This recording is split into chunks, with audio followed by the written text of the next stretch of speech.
the meeting, call the meeting to order. Once it actually says we are recording. So 1 second.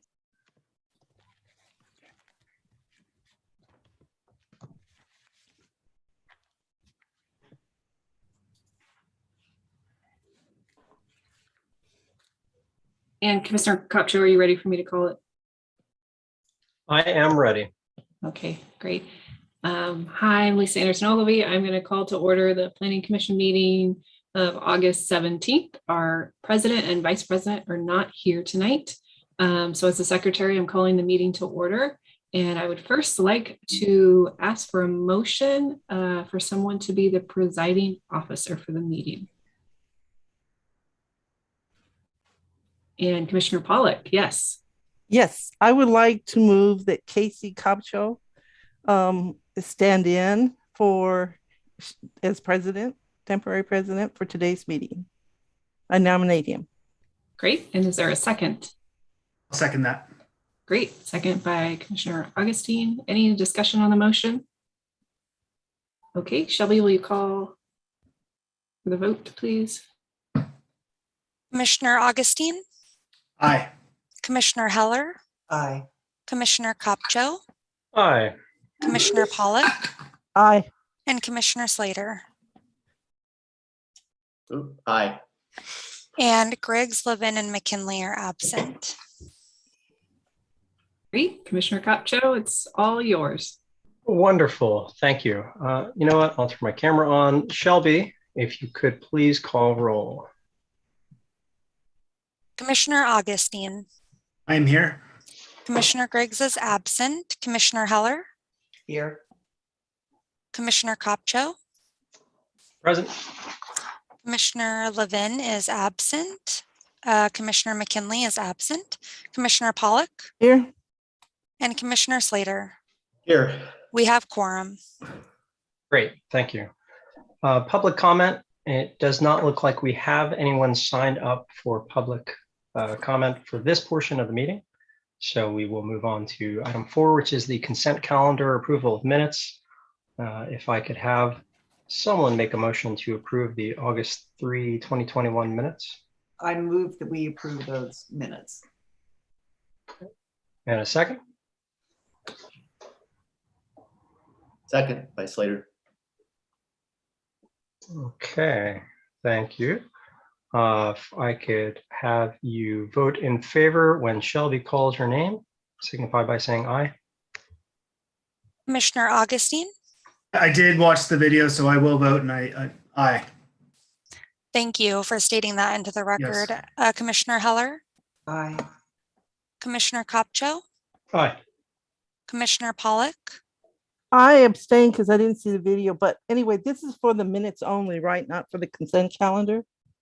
it's just for the minute portion of the consent calendar. So item 4.1, yes. I abstain. Okay. And Commissioner Slater, Aye. thank you.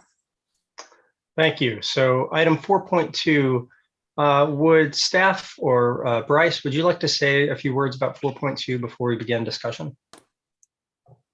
Yes. Let me just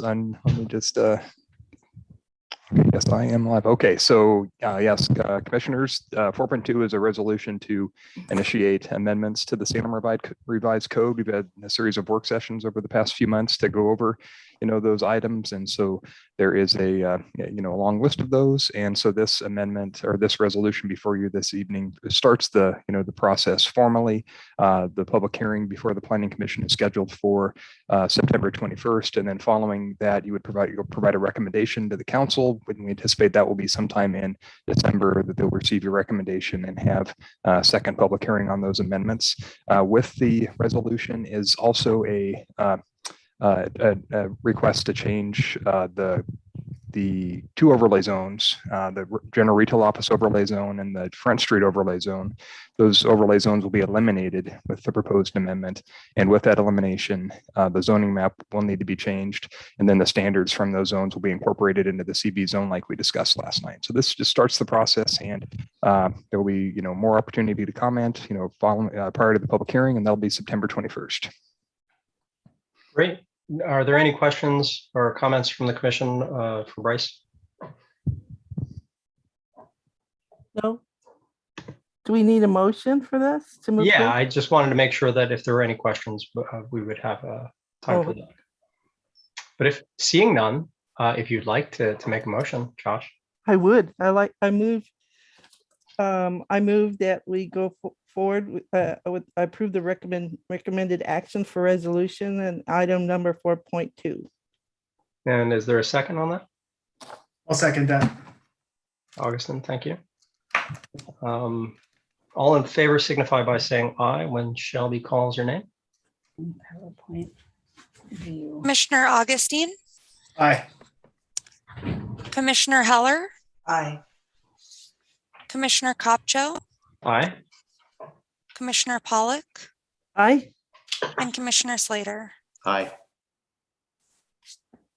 All right, moving on to 4.3, which is an approval of order number SUB ADJ 2105 for a tentative subdivision class 2 adjustment.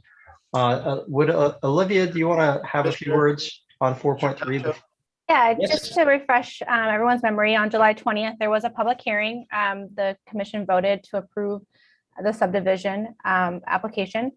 There was an open record period as detailed in your supplemental report that went out, limiting some testimony that had the testimony provided and also the order that the planning commission will vote on to affirm or to vote on the order if you agree. And then there was also some supplemental final written argument that was sent later after the supplemental report. If you have any questions, I can answer those.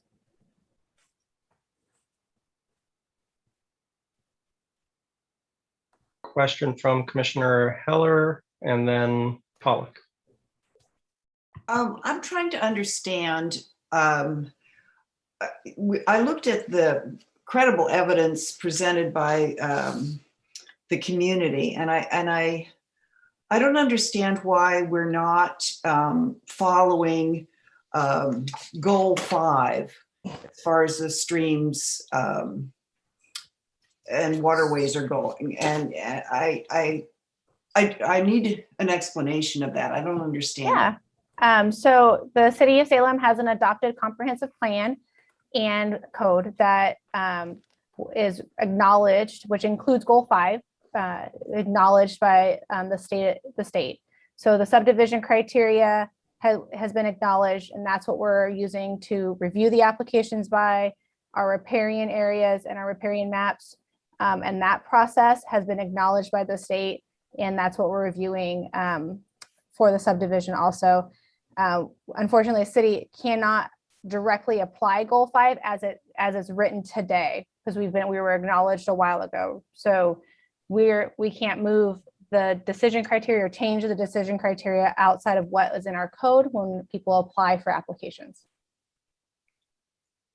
Oh, so okay, I don't understand that. I think what I'm trying to figure out is if goal 5 is sort of an all-encompassing for the state, and we don't have that in our city code, or so we do have it in our city code. It's just not the same. It was what was goal 5 when we were acknowledged. When was that? As a city, a long time ago. So we are laws and things changed the same as we changed laws. You guys just initiated some code amendments. Yeah. So we can't go backwards, the same as the state won't go backwards and say you have to now apply these new laws, even though you were approved under this law, right? And so we're reviewed under this law. Our comprehensive plan and our codes have been acknowledged by the state. There's not an enforcement by the state to apply the new laws. Oh, okay. When were we acknowledged, our codes acknowledged by the state? I'm really confused about all this. Lisa, I'm assuming 80s, 90s. Yeah, I'm sorry, Commissioner Heller. I don't know. I mean, our specific subdivision criteria have been amended over time, and when if this, if the state doesn't object to them, then they're fine. I think the city attorney has raised his hand, so maybe Dan will Oh, jump in good. here. Thank you. Oh, you're on mute, Dan. I guess I should turn my mic on. Thank you, Dan Atchison, City Attorney. So a quick land use 101. So the state has the comprehensive plan, and each jurisdiction at one point in time has to go through the acknowledgement process where the city's comprehensive plan and its zoning regulations need to be acknowledged by the Department of Land Conservation and Development. That initially happened in the early mid-'80s in Salem. Once the city's comprehensive plan, including its Goal 5 provisions, are acknowledged by DLCD, then our code has to comply with their comprehensive plan. So over the years, we've updated our comprehensive plan from time to time that has to meet the statewide planning goals, including Goal 5. And then our land use regulations, including our subdivision ordinance, which was updated recently, has to comply with our comprehensive plan. So what Olivia's saying is absolutely correct. So the state may periodically update the statewide planning goals, including Goal 5, but we don't have to immediately come into compliance with that. We just have to, our code, our regulations have to continue to comply with our comprehensive plan, which it does. So these rules that DLCD are putting out, over time, we will come into compliance with those. But as far as this application goes and other land use applications go, the applicant needs to only comply with what the rules are in the city of Salem at the time they submit their application. I hope that helps. It does. I'm just, it's almost like federalism to me, though. I mean, I'm thinking in those terms, but thank you. Okay, Commissioner Pollock and then Commissioner Slater. So it's so this is a procedural. Are we deliberating on 4.3 or are we just asking staff questions? I mean, as far as 4.3, what are we allowed to do right now so we can get to the end result of approval or not approval or amendment or whatever? The action item before you is to vote on the order and the findings and facts. Okay, so somebody has to make a motion, and then we approve the motion, then we deliberate, then we vote on the motion, right? Okay, so it seems, and we cannot ask staff questions in deliberation, is that correct? Yes, you can. However, we cannot add new evidence during our answers to your question. Okay, so are we putting the cart before the horse right now, asking these questions of staff without a motion? Well, if I think as the attorney just said, if I can answer that, I don't think so necessarily, because once we have a motion that's been seconded, then we could ask staff, but then they wouldn't be able to put evidence into consideration after the motion has been made. Okay, that's all that I want. It was just a procedure thing that I was asking, so thank you. Commissioner Slater? Yeah, so I have a question of Mr. Atchison. Is there any time period for the city coming into conformance with any changes the state may make in its code? In its statute? Do we have 5 years, 15 years, endless? I believe there is the state laws regarding periodic review have changed recently. So I don't know that there's tight timelines on that, but as the name implies, periodically we need to update our comprehensive plan and regulations to comply with state provisions. I don't know what that deadline might be. So it could be that state changes have taken place years ago and we're still have not updated our code to conform with those previous changes to state statute. Hypothetically, yes. Okay, thank you. And do you have a follow-up? Yes, please. Okay. Okay, it's a follow-up to Slater. Would updating our tributary map be considered updating goal 5? You know, the inventory or tribute, So they did believe that if we did update the comprehensive plan for goal 5, it would include something like that. Yes. thank you, thank you. So I guess if I may, I have a follow-up question to that. When was the last time we updated Salem code for goal 5? I don't know the answer to that question. I think Public Works would probably be the more subject matter expert on that. Has it been since, for example, Lisa has been on staff? No, not since I've been here, which is like 15 years. So at least before that. Yeah.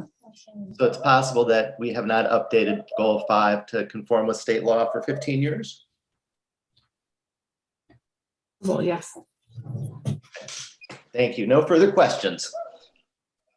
Okay. I guess this is my question for the city attorney also. With my understanding of everything that's just been said, if by the time we update our code to conform with the current goal 5, it's theoretically possible then that the state has adopted a new goal 5, essentially, that we're not then conforming. We may be conforming with the goal 5 of 2021, but not the goal 5 of 2027. If I understand the question, I think what the process would be is that the city would, when it's going through its changes to its comprehensive plan, it would comply with whatever the current version of the statewide planning goals are. Okay. I can't help but, we had the work session last night, and this is a comment, I guess, with the new Senate bill for middle housing and the creation of the new section 205 in our code. And that was done pretty rapidly because that bill just passed the 2021 session.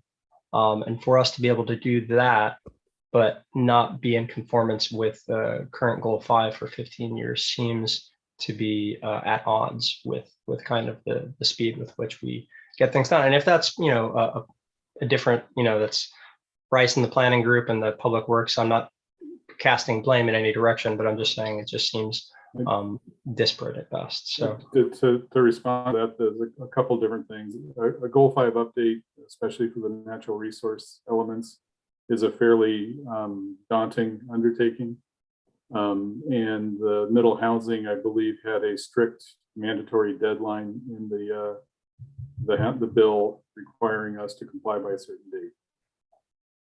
Understood. And I know mandatory deadlines aren't always fun either. Thank you. Any other questions before I ask for a motion? If anybody wants to make a motion.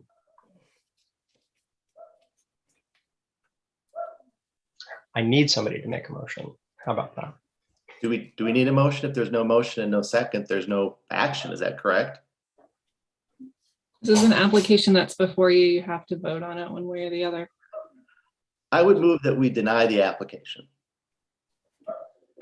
And I would do that based on the fact that the city is not in conformance with the current goal 5 requirements, and that it's unfair for the applicant and the appellant to be dealing with the land use issue in which the statute or the code is not current.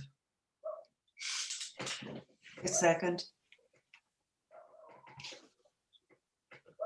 Okay, discussion. I guess my concern is that we may be dealing with code that is out of date, that doesn't reflect current policy priorities and does not reflect current language for how we make this decision. I think if that's the case, then it's not fair for either the applicant or the appellant to have us make this decision. So under state law, if I can just interject, under state law, the city is required to, I should first state that the applicant is allowed to apply under the criteria that are applicable at the time the application is submitted. And the city is required to apply that criteria to its decision. It can't decide to apply what would be its criteria in the future, or deny an application simply because they don't like the current criteria. So does that, so that means if the city isn't in a conformance with the current statute, and that is to the detriment of another party, they have no remedy. So for example, if the current statute provides better protection for riparian corridors and streams, or a better way to get those acknowledged, then the watershed council is disadvantaged because they don't have the protections of those changes. And under Oregon's land use system, it's a quasi-judicial process where both the applicant and the public has certain procedural substantive rights. And one of those rights that the applicant has is the ability to develop their land under the current regulations that are applicable. And if those regulations aren't in compliance with the state regulations, it doesn't matter. They are in compliance. There are new regulations that the city in time will need to comply with. I understand that that was not the case, that our existing statute is not in compliance with the state. I guess it's a matter of semantics. I think we both know what you mean. Okay, thank you. Commissioner Pollock. Yes. Well, I'm at a this is like a quandary. It's, first of all, I understand the requirement that when somebody submits an application, they're submitting the application based on the rules that are applicable at the time. At the time that this applicant submitted the rules, Gold 5, we had a tributary map in which they took a look at, and then they also have geological surveys, stormwater, and all that. And I do find very compelling the evidence that the people at the West Salem Neighborhood Association and the Beerleys, which I find I have a lot of respect for them regarding their work with the the water in their watershed commission. But the thing is that it's what I consider a subject matter jurisdiction. I'm limited to what is legally I'm allowed to do. And if the rules at the time of application have not been updated, that is not, I mean, the applicant can't exactly say, well, the rules aren't updated, but they should be this, so we're going to do this and that and the other. Or even the citizens, no, they should be this, do this, that, and the other. I can't go along with it. I continue, and I've always said, although this is gonna stick in my throat for a long time, we have to stay within the four corners of the regulations. That's our jurisdiction. And as far as subject matter jurisdiction, Gold 5, as it is approved, currently is approved with the current tributary map. So unfortunately, although I'd like to go with this motion, I'm not going to go with it because I think there is a stronger precedent that we have to follow the rules at the time of application. And again, that's going to stick in my throat because of the issues that were brought forth by Slater and Heller as well. So that's my discussion. Thank you. I saw a hand go up. Commissioner Heller, did you? No, just stretching your virtual hand. Attorney Atchison, if I could ask a quick question. If refresh my memory, for an appeal, is the burden of proof on the applicant to show that they meet the requirements? The burden of proof is always on the applicant to show that it meets the criteria. Not on the appellants, right? Correct. With the quorum that we have present, I haven't done the math on what the vote needs to be. I believe it's 5 votes. Okay. All right. Any further discussion? So the motion before us is to deny the application or the approval. So no other discussion. I will ask Shelby to call roll, signify by saying aye that you would deny. So if you don't want to deny, then you would say nay. Commissioner Augustine, Nay. Commissioner Heller, Aye. Commissioner Kopcho, Aye. Commissioner Pollock, Nay. and Commissioner Slater. Aye. So 3 for denial. That's correct. When I misspoke, I was thinking of a quorum. You have 6 members tonight. 5 So- members, sorry. 5 members, I'm sorry. So 3 would be a majority.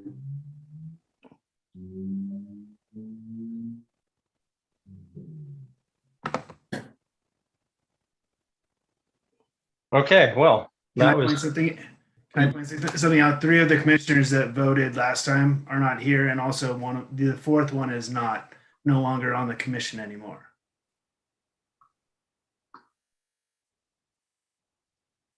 So next steps for staff would be to bring back a different order, in which case the commission would get to do it all over again as far as voting on an order. That was going to be my question. Where do we go from here? Dan, do you have any other questions, or Commissioner Augustine? Oh, good. I just wanted to point that out. Okay, no, thank you. Noted. It's a very exciting consent calendar that we had before, so more so than usual. Okay, so we'll move on to public hearings. Let me scroll my agenda here. So I'd like to ask any commissioners if they've had any ex parte communications or any conflict of interest to state so into the record.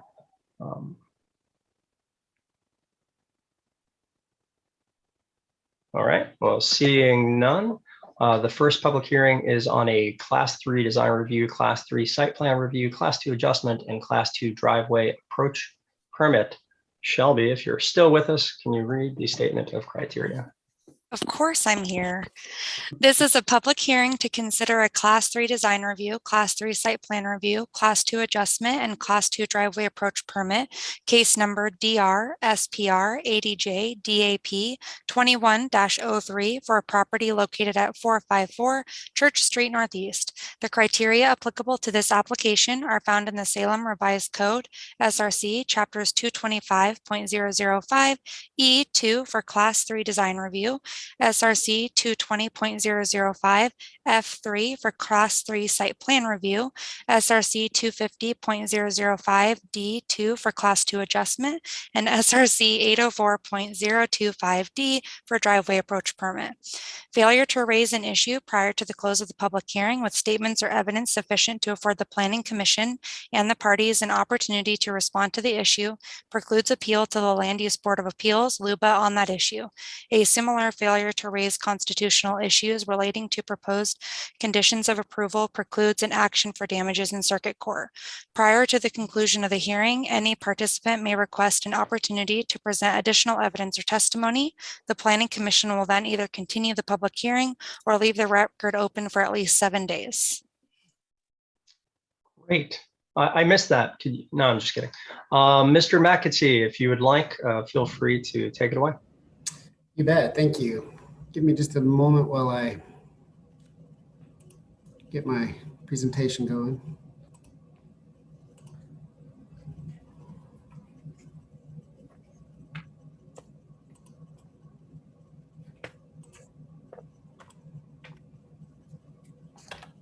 Okay, are you able to see my screen? Yes. All right.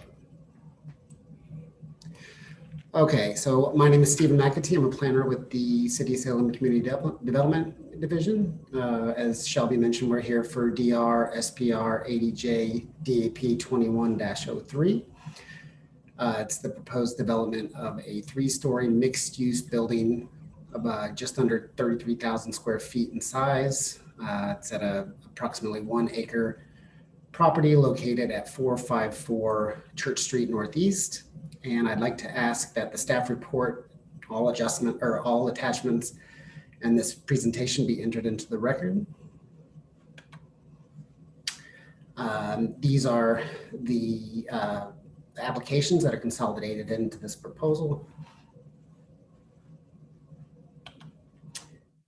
And this is an overview of the vicinity. The property is addressed off of Church Street. It's between Center and Marion, and across the alley and other properties is Cottage Street Northeast. This is a zoning map. It's in the Central Business District Zone as a base zone and within the General Retail Office Overlay Zone. And this is a recent 2021 aerial picture of the property. There's an existing building right here on site, abutting Center Street, and there's currently no building on the rest of the site. This is from Church Street looking east at the subject property. So you can see to the right of the screen is the existing building and the vacant portion in the center of the screen. And from Center Street, this is the existing building, also owned by the applicant, which is the Center for Hope and Safety. And this is the proposed site plan. You can see that they're proposing a right in one-way driveway off of Church Street to enter the rear of the property where the parking is, and then exit off of the alley. They've got 3 adjustments that they've requested. One is to some landscaping standards, the loading zone back here to support vehicle access from the alley.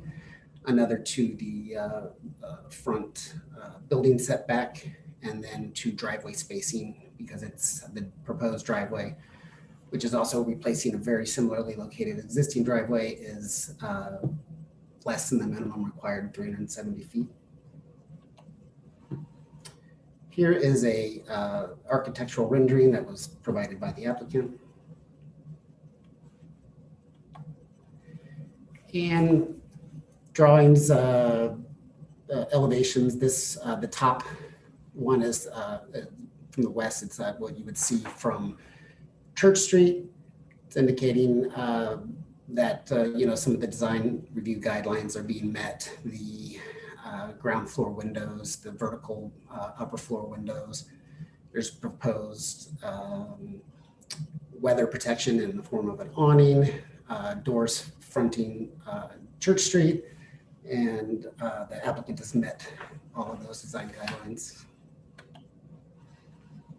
The bottom picture here, you can kind of see where the existing building is and where the outline of it is, and just the different sides of the building.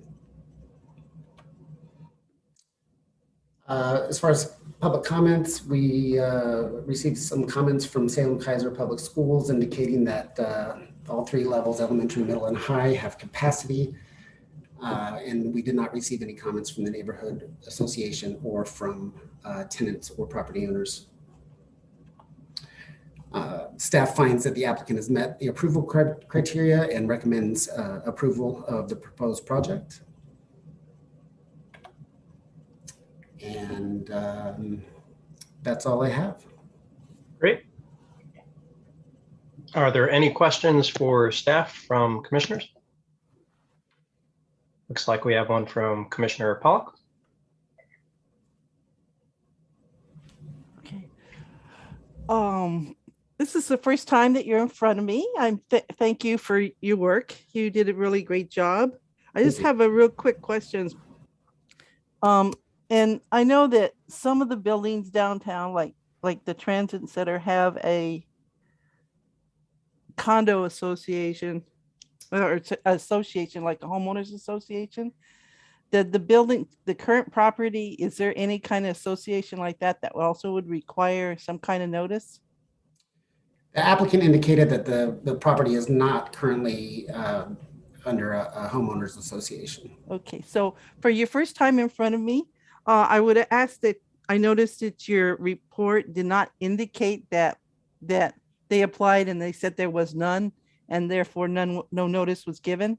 That usually is in the report, so I would recommend in the future that you do that. But other than that, your report was really great. Thank you very much.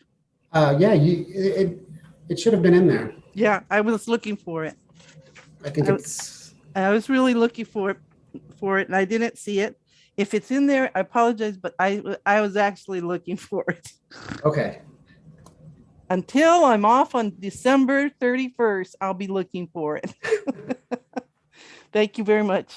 You're welcome. Are there any other questions of staff? Okay, seeing none. Would the applicant or representative like to begin their presentation?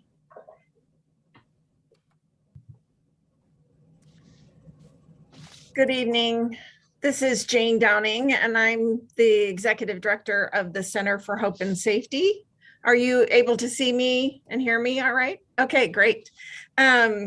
The Center for Hope and Safety provides services to victims of domestic violence, sexual assault, stalking, and human trafficking. And we have been providing services for more than 48 years in the Salem community.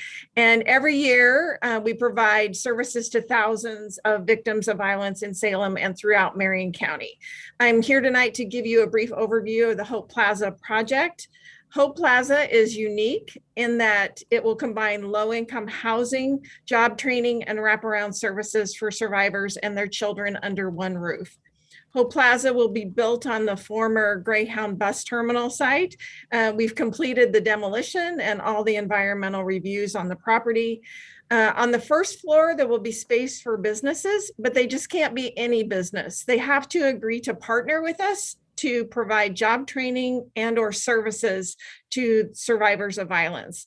In addition, on the first floor, we will have indoor bike storage, a large donation center, and a Dress for Success type store where survivors can get clothing for job searches at no cost to them.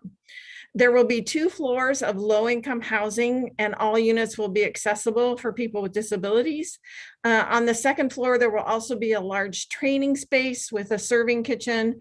The training space will be used to provide classes. We already have CPAs that want to do financial planning and budgeting classes with survivors.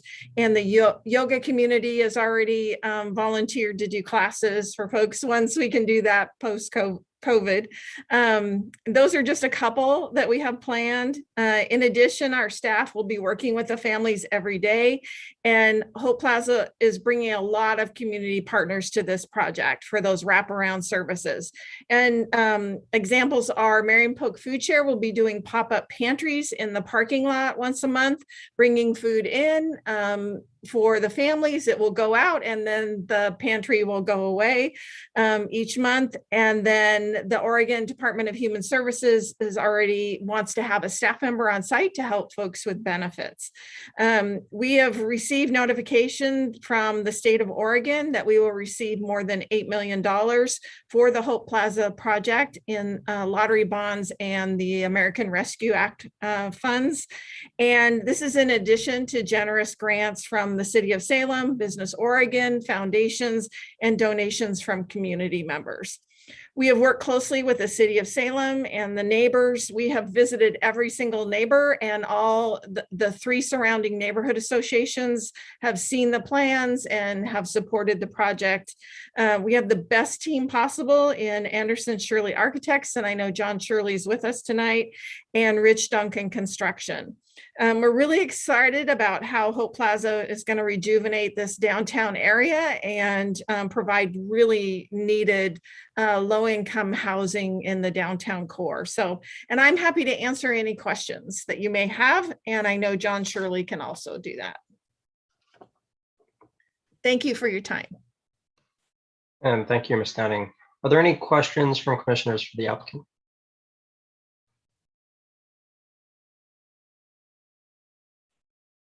Does not look like there are right now. You might have a chance to speak during any sort of rebuttal that could come up again. Thank you very much. Thank you.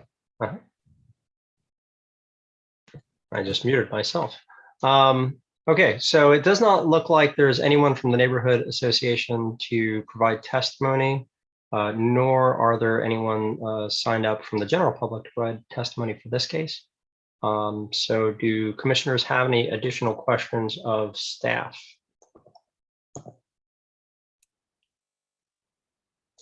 After such a rowdy calendar. Okay. Commissioner Slater. Are we voting on this tonight, or are we deferring this and voting on it later?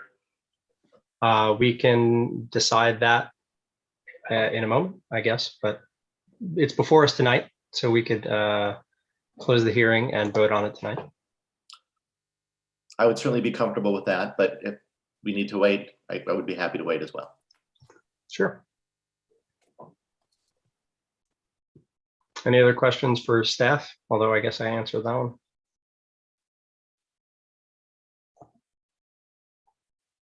Okay, if there's no more questions for staff, we could have the applicant now has 5 minutes for rebuttal, but there's not anything to rebut. So I will close the hearing at 6:12 and ask for a motion.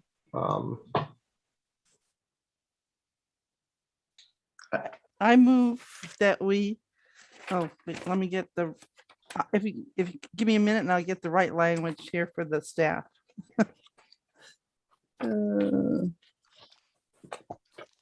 Okay, I move that we accept the staff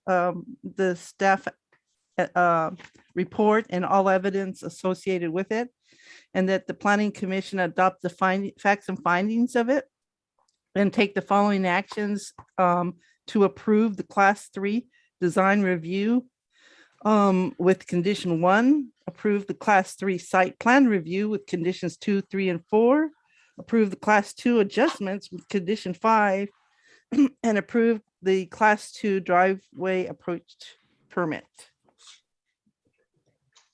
Is there a Second that. motion by Augustine? Second by Augustine, rather. All right, any comments or discussion on the motion?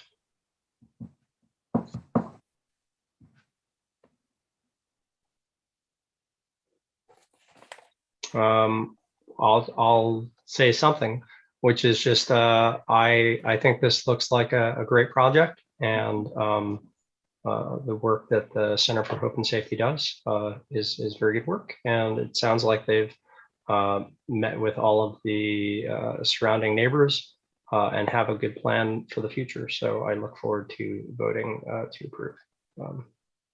So with that, One more. Yeah, Commissioner one more. Pollack. Yes. This is a great project, but what even more important about this project is the proper mixed use that is applied. You've got your residential, and then you've got your office, and then your retail.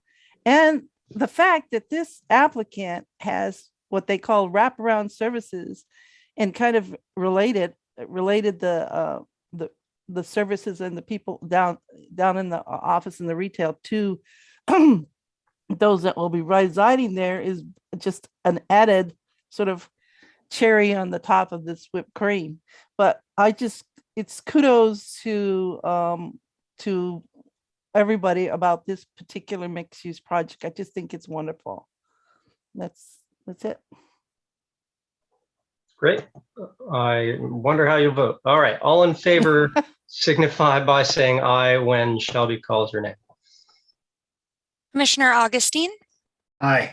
Commissioner Heller, Aye. Commissioner Kopcho, Aye. Commissioner Pollack, Aye. and Commissioner Slater. Aye. And Greg Slavin and McKinley are absent. All right. Thank you very much. Moving on to 5.2. The second public hearing is an appeal of the planning administrator's decision for a Fairview refinement plan minor amendment. Shelby, would you please read the statement of criteria?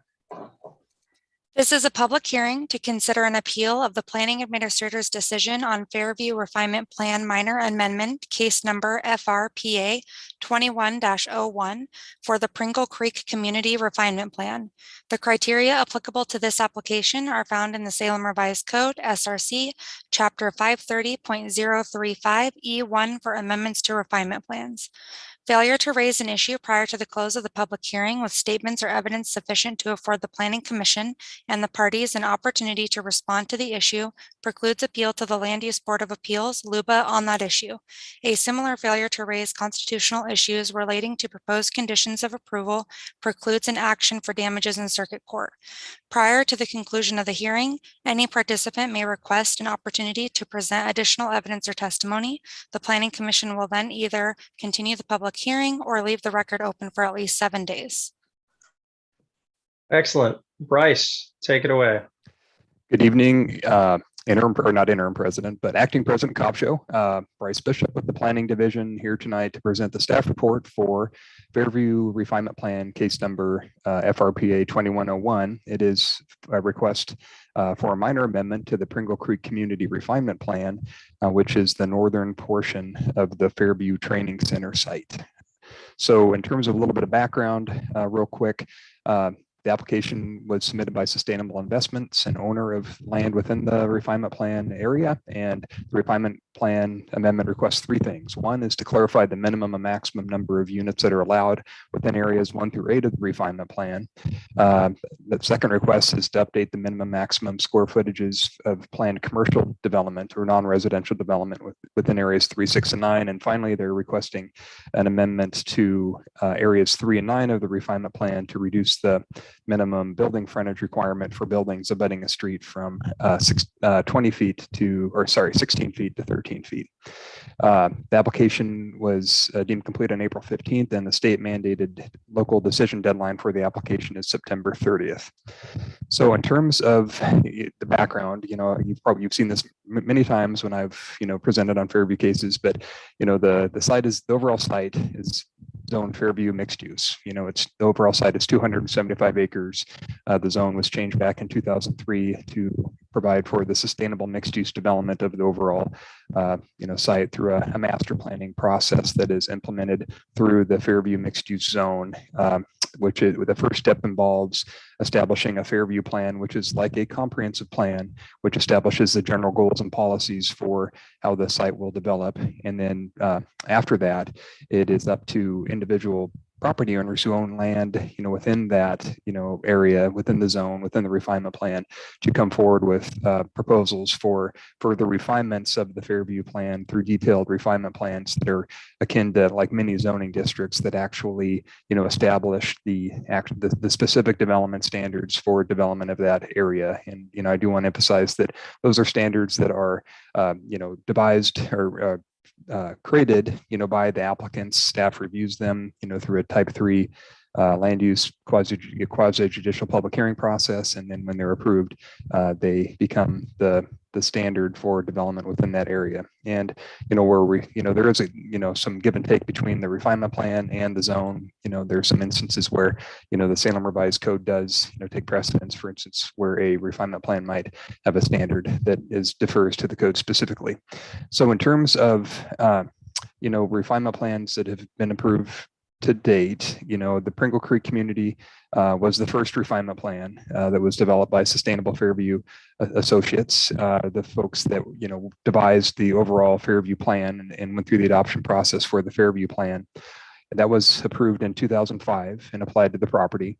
Subsequent to that, we had the Fairview Refinement Plan 2 that was approved, and it, the boundary that I show here in orange is the boundary today, the original boundary that was approved in 2009 did not go as far to the northwest as you see here. It encompassed land, more towards the, the east. But then in 2016, it was amended, the city to include the city park, Fairview Community Park, that's now, in that refinement plan area, as well as, the subdivision to the west. And so that was done in 2016 with an amendment to expand the boundary.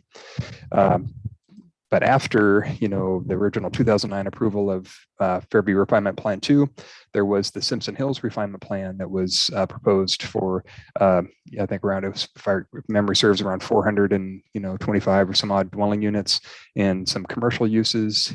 It was approved in 2012 because there was no development activity that occurred through platting or building permit to vest that approval. It subsequently expired. And then after that, in 2014, we had the Fairview Addition West Refinement Plan that was approved and is well underway of being developed with housing and as envisioned in the refinement plan.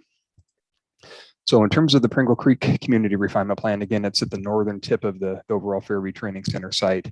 Have an aerial photo here that shows the property, outlined in white. And as you can see, this is a pretty up-to-date, 2021 aerial photo. We're seeing, you see, several houses, many more houses, in this area than we've seen, in the area generally since it was approved, under the refinement plan in 2005. After the refinement plan was approved in 2005, there had been a, a handful of homes that were built over time, but we've certainly seen, an increase in development activity in the last year or so. And so, the lots, as you see in the aerial photo, they are being developed with housing. And then here's the conceptual, plan from the refinement plan that identifies kind of the layout of of buildings to open space. And then of course, because it's called Pringle Creek Community, the site, one of the site's principal features, or, really the site's principal feature is Pringle Creek that runs through the property and goes through, to buffer the neighborhood, to the west here, goes through the community, through the community, village center area, the open green, and then continues, further to the southwest. So in terms of understanding how the refinement plan works here, every refinement plan that gets adopted is a little bit different. This was the first refinement plan that, we did, we adopted the zone in 2000, in 2003, this is the first refinement plan came in that, so it was, a little bit of a learning experience. Instead of having standards in the code that identifies how the property is to be developed, like you would have in a normal situation where it's zoned, that's like commercial or residential, this master planning process that's identified in the code gives the ability of the property owners to devise the standards. So, we do our best to, work with applicants to devise those standards and to try to, make sure all the basics of, what you need for development standards, for parking, setbacks, lot coverage, height, all that is addressed. But, every refinement, the first refinement plan is always a rocky one, and every refinement plan we've done, subsequent to this, or subsequent to the ones we've approved prior gets a little bit better, and we're able to kind of fill in more gaps and make things more clear. So with that said, the need for this refinement plan is because if you spend any time and look at the details of the standards, they're very complicated. Sometimes you look at the standards and it's almost like you're reading a haiku poem where it says parking, yes, or so it's very, sometimes very difficult to interpret, not like, the standards that we're, staff is used to seeing, in our development code. So, that is a challenge, in this refinement plan. But in terms of how the refinement plan regulates itself, the Fairview zone includes four overall overlay areas that are intended to break up the site into geographic regions where then densities and allowed uses are identified in the zone itself. And so up here, if this is an excerpt from the refinement plan, you see that the whole Fairview site here, and there's the different colors: green, yellow, dark purple, and light purple.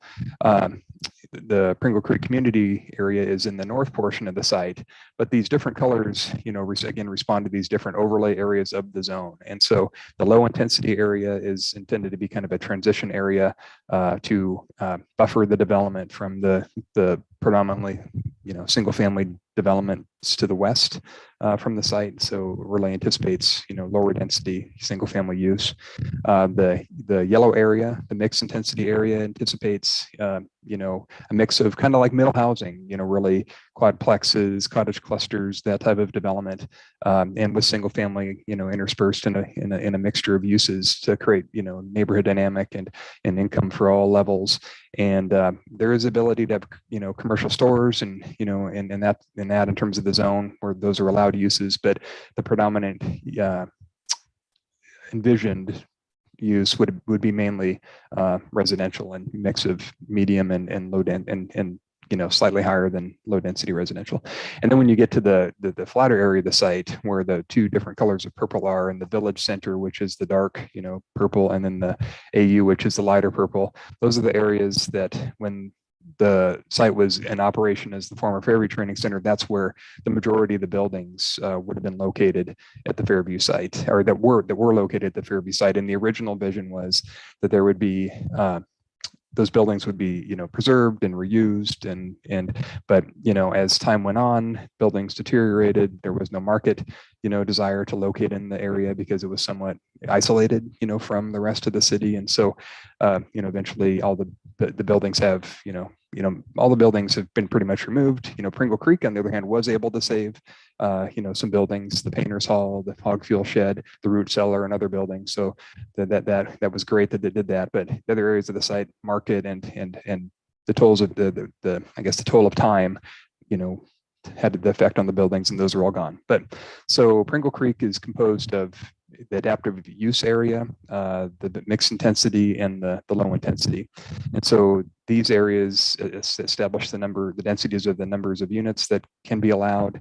And then it also is the framework for when you look in the zone, there's a use table, like every zone we have in the city, that identifies the uses that can be allowed. And so then refinement plans then, have to be developed around that, and refinement plans can take from the use table in the zone and specify, the uses that are allowed in each refinement plan. This refinement plan does that. You see at the bottom here, it says permitted land uses. It refers to an appendix C, which takes the table from the zone, identifies, some uses that are not allowed by striking through it. And those, and that sets the uses that are allowed, that use table in Appendix C, which is a modified use table from Chapter 530, the Fairview Mixed Use Zone. And then there's a land use summary that goes through per area, and you see there's AU, limited intensity LI, mixed intensity MI, and then and there's no village center because it's not in that area. And then it identifies minimum and maximum, residential units that are planned for those individual areas, and corresponding planned commercial or non-residential square footages within those areas. So one of the needs for this amendment that was identified, by the applicant and in discussion with staff is when you look at the land use table, on this page of the refinement plan, and then you look at the subsequent areas, there is a discrepancy between, what, the density numbers and the units that are planned, they don't line up, they don't match in all respects. So it's very hard to make heads or tails of what is the allowed number of uses, since generally in land use regulations, the general or the specific overrides the general. The density numbers that are established in these specific areas, or the numbers of planned units in these areas, the bold ones, those are the regulating numbers of units. But when you add up these numbers, the mins and the maxes for residential units, they don't line up with the summaries that are included, in this table. And so, what this amendment is trying to do in terms of the dwelling units is to, align the numbers, and then there is shifting of numbers from different areas. But, and as you'll see in the, in later slides, the number of units that are proposed to be, there isn't an increase in the overall number of planned units in the refinement plan. It's still 315 as identified here for the max. And under, when you take the revised numbers that are included in their amended refinement plan, they still are at no more than 315. So the numbers of units overall maximum plan for the community are not changing with this amendment to the refinement plan. But getting back to kind of the structure, so you have that, the general introduction, it says, it refers to where you find the permitted uses, and then it gives you the overall summary of, you know, the numbers of units in commercial per area. Then you get into the actual, you know, the areas themselves. So there's the zone areas, AU, MI, and BC. Then there's also these 9 areas of the refinement plan. And so the refinement plan organizes itself based on, you know, establishing development standards for these specific 9 areas that are identified in the INSAT map in the refinement plan up in the upper right. And so I just have area 3. Area 3 is one of the areas that is at most, you know, contention in this case. It is the core area of the community. You know, this area here that doesn't have a number, that's the Pringle Creek corridor in the open space. But, you know, the village center area 3, that is, you know, the core of the area. Kind of the heart of Pringle Creek community. And, you know, it defines, and then area 3 has a description, or each area has a description about what kind of the vision of it is. And it talks about an open area bound, you know, with oak trees and bound by open space. And then it you know, describes primary and secondary uses that are anticipated. But I would note that these are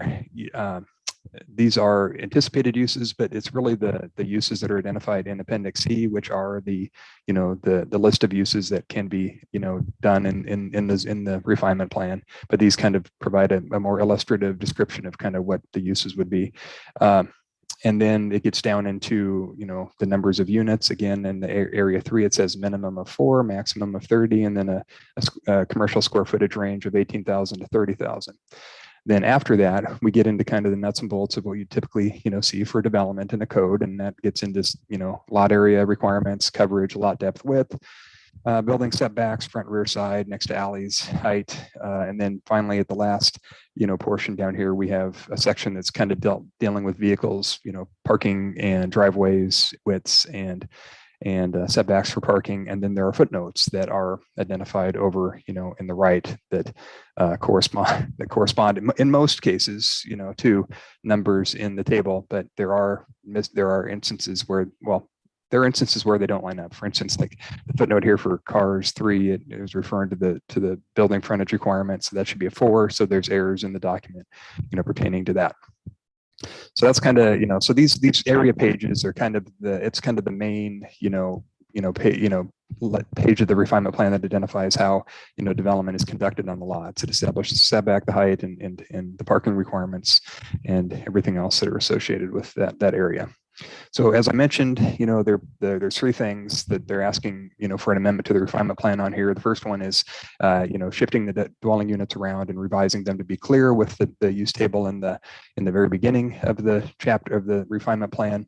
And I've put a table here that goes through the 8 areas. There's 8 areas that are proposed to be changed, 9, but I put all 9 areas here so we can get a total look at the number of units that are proposed. And then I have, you know, 2 columns existing or proposed for the minimum range for units, and then I have 2 columns for the existing and proposed maximum range for units. And then the little circles here are the areas that are proposed to be amended, you know, with this refinement plan amendment. So you'll see for the most part in area 1, for instance, you know, the minimum stays the same. The max goes from 20 down to 11. Area 2, we have the minimum is decreased by 1 unit, and then the maximum stays the same. Area 3, no change in minimum. There is an increase from 30 to 95, and that's the village center area here, from 30 to 95 in that area. There is a change in terms of area 4, it goes from 11 to, you know, up to 20 for the minimum, and then 22 to 25. And so, you know, when these there are changes proposed throughout, you know, so everything now will align. When you add up the units, they match the number of units in the table. And the thing that I want to emphasize here is that the max proposed units under this amendment to the refinement plan is, you know, 315, which corresponds to the 315 that is proposed, you know, that was proposed in the original for the estimated total range of dwelling units planned. So the amendment is not resulting in an increase in number of planned units overall for the community. It does change where the units are located, but in terms of the overall units within the community, it's not changing that. In terms of the proposed revisions to the non-residential square footage, I have a similar table here. Areas that are affected are 3, 6, and 9. All the other areas, there is no planned commercial in those areas. So in terms of area 3 in the village center, 18,000 is a minimum, and they're dropping that down to 11,700. And then the max is proposing to go from 30,000 to 45,200. In terms of area 6 over here, minimum is increasing to 5,500. No change, in the max between what's existing in the proposed amendment. And then at area 9 at the very northern, portion of the site, it's none, there's no, the possibility to do no commercial in area 9, and then a decrease from 15,000 to 10,000. So when you compare the max is the refinement plan does, result in a slight increase, 10,200, square foot of commercial from, the max existing to the max proposed under the amendment. The final, request as part of this amendment is to change the building frontage requirement from 16 to 13 feet for buildings on a lot. And so that applies to areas 3 and areas 9. And so, and the building frontage requirement is the amount of building that has to be, at the setback line along the street. So at the minimum amount of building presence on the street at the setback line to help frame the street environment. Wow. There's not, it's not design review on this one. Sorry about that. Appeal. So the planning administrator's decision was issued on June 22nd, 2021. And as identified in the staff report, there were a number of issues that were raised in the appeal. The first issue raised was that the amendment was based on incorrect information and data. And in the appellant's materials, in their statement that they submitted in their supporting exhibits, the basis for the discussion of the incorrect information is primarily based on twofold. One is that the refinement plan had, when they looked at the record of the original refinement plan approval back in 2005, in the Planning Commission decision in 2005, there was a condition that the Planning Commission had established as recommended by staff at the time to increase or to change the parking requirement of the refinement plan from having it being all on street to having it off street. And so that when I went through those slides and looked at the pages of the refinement plan and you look at them today, that condition is still not reflected in the refinement plan as indicated in the appeal staff report. That it was missed. I was not aware of it until actually, this appeal, where it was pointed out, oh, yes, there was a condition of approval from that 2005 decision that, that the applicants did not revise, when the refinement plan was originally approved back in 2005. They had made several changes that were required of staff, in the document when they resubmitted, and the one that got posted to the web, but the one about changing the commercial parking requirement to state that commercial parking shall be off street, unless there is a demonstration that there's adequate on-street parking available. That was not made. So that is one of the issues. And then the other one is that based on the staff report, that was in the record that I had written, because I was the planner on this case back in 2005, 3 years into my career here at the city of Salem, very baby planner, that there was a statement in the staff report that there was a minimum of one, that there will be a minimum of one residential space per unit off street, and that was confirmed, in testimony also, from the applicant. But I want to make it clear that the amendment, there's the two things: the issue with the clear condition of approval that was made by the Planning Commission. That was a condition that was reduced to writing and put in the decision. So regardless of whether or not it's in the refinement plan today or not, it is still a requirement. And any development in Pringle Creek this commercial has to comply, with that requirement. I've went through and updated all the pages of the refinement plan and corrected the footnotes to correct that Scrivener's error, and we'll get that posted. But even if it wasn't posted, that is still a requirement, because that was a condition that was explicitly included in the Planning Commission decision. The issue of the residential parking requirement, when the refinement plan was originally submitted, it, in October of 2005, there was a very tight time frame to the hearing in November. There were a number of things, as the applicant identified in their exhibits, where staff had identified needed changes to the plan. Those, the majority of those changes were made. Staff, was not aware and did not know that it did not catch. It was a mistake that did not catch that the applicant had changed the minimum parking requirement, from 1 to minimum of 0.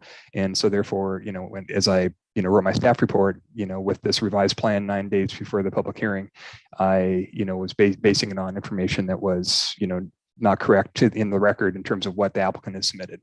So I just want to make clear that the condition of approval for the commercial parking that was reduced to writing and in the record, and in terms of the residential parking requirement, the plan that was approved, the version of the refinement plan that was approved by the Planning Commission is the document that has today, it says minimum 0 parking, maximum of 1. There is a footnote that says minimum of 1 space per unit for off-street for residential, but there was an intentional change of the minimum off-street parking requirement in the table to change it to 0. And so that is the standard that we've been applying to date in the refinement plan, and any change to that standard would require a separate amendment to the refinement plan, and it wouldn't be something that would be subject to the Planning Commission decision to condition this amendment to the refinement plan to fix. Any different change to a standard in the refinement plan has to be done through a separate process.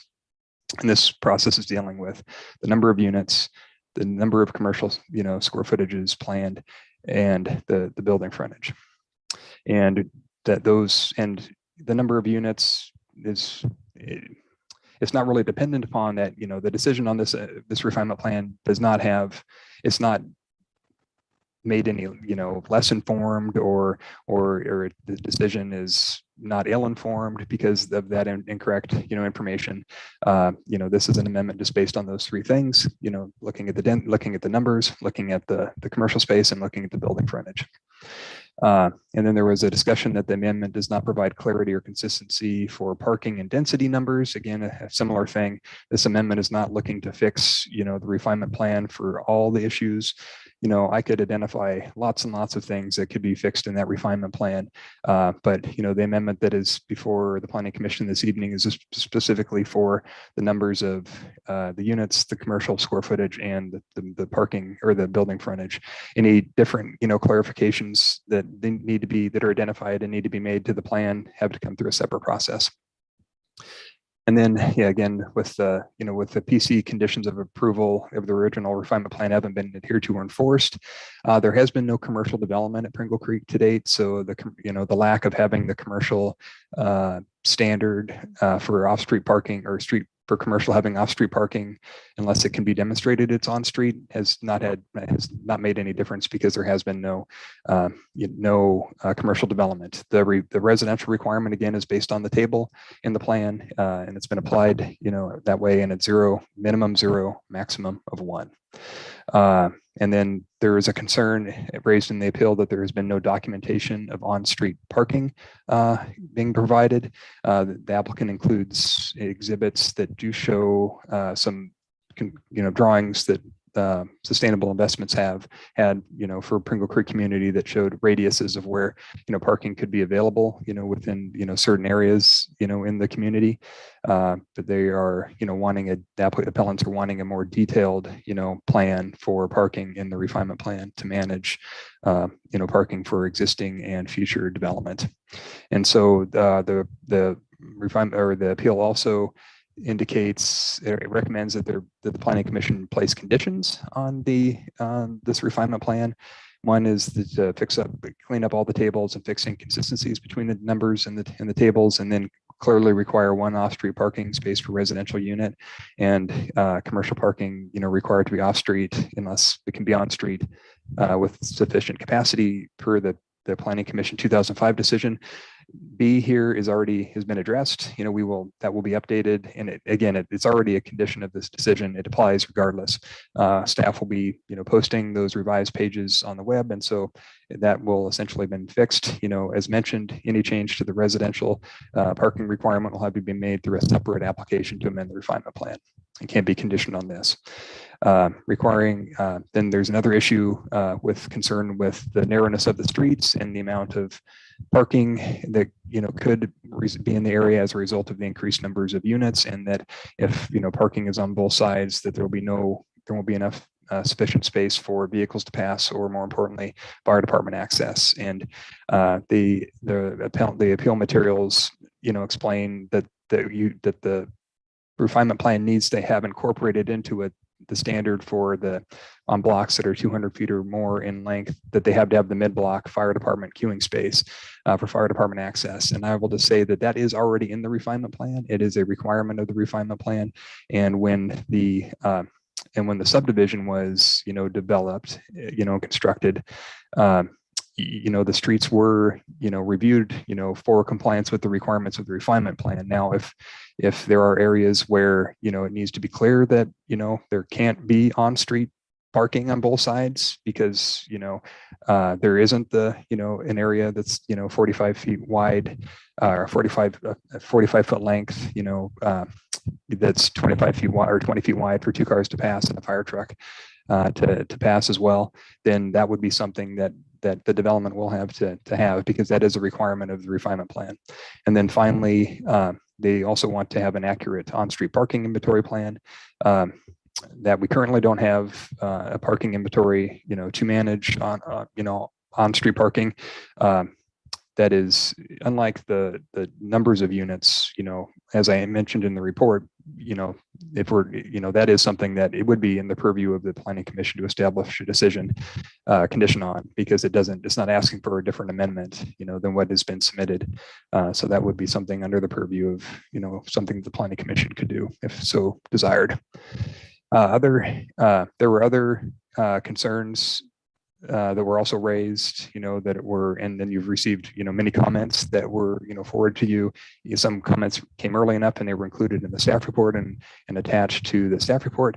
Others, that we received after the staff report was published have been forwarded to you. So you have all those in your record, raising, a variety of other, concerns with the proposal. But as identified, in the staff report, staff has found and believes that the proposed amendment is a minor amendment, and it meets the approval criteria of: 1, that the amendment does not substantially change the refinement plan, and it does not, result in an unreasonable impact on surrounding uses or development. And we recommend that the Planning Commission affirm the Planning Administrator's June 22nd, 2001 decision. Great. Thank you, Bryce, as always. Any questions from commissioners for staff?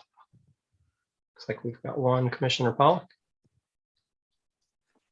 Okay, having not gotten an A on my high school haiku project, I want to address a little bit of a flow thing here. On page 11 of the staff report, the very last paragraph, when you're talking about the appellant's amendment to the, cleaning up tables. Mm-hmm. Anyway, the last paragraph says, concerning the provisions of the revised street planning inventory plan, because the proposed amendment increases the amount of residential and commercial development within the plan area. Here's my point: is a condition of approval could be established to require a street planning inventory plan to aid in the tracking and management of available on-street parking spaces within the development. So you're saying that's a possible condition? What I was doing in that section, I was responding to the appeal materials and of the things that they were requesting, trying to identify the things that kind of would be, under the purview of what the Planning Commission could do, and those things that are not. Mm-hmm. So, what you're saying is, by putting this in a condition, it's just a good way of tracking it and management. Because I think one of their questions was, how in the world do we manage it? I believe. Yeah, yeah. Okay, thank you.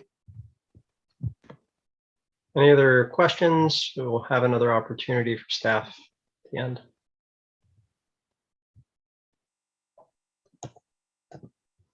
Okay, seeing none, would the applicant or representative like to give your presentation? You have 15 minutes, and if you could state your name and address into the record.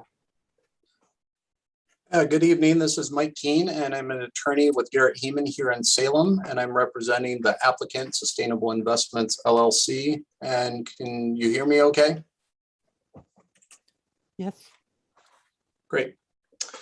And along with me on this meeting, I have Ian Meyer, who is an owner of Sustainable Investments. I have James Meyer, who is the original lead architect for the refinement plan, who's been part of this since the beginning, since the refinement plan was initially adopted. And I have Jonathan Schechter, who is the development director for Sustainable Investments, and I'll just refer to him as Sustainable. And they are available for questions if you have any, but they don't plan on having a presentation at this time. And if there's no questions at this point, I just want to start a little bit with a background on the Fairview site and Pringle Creek in particular.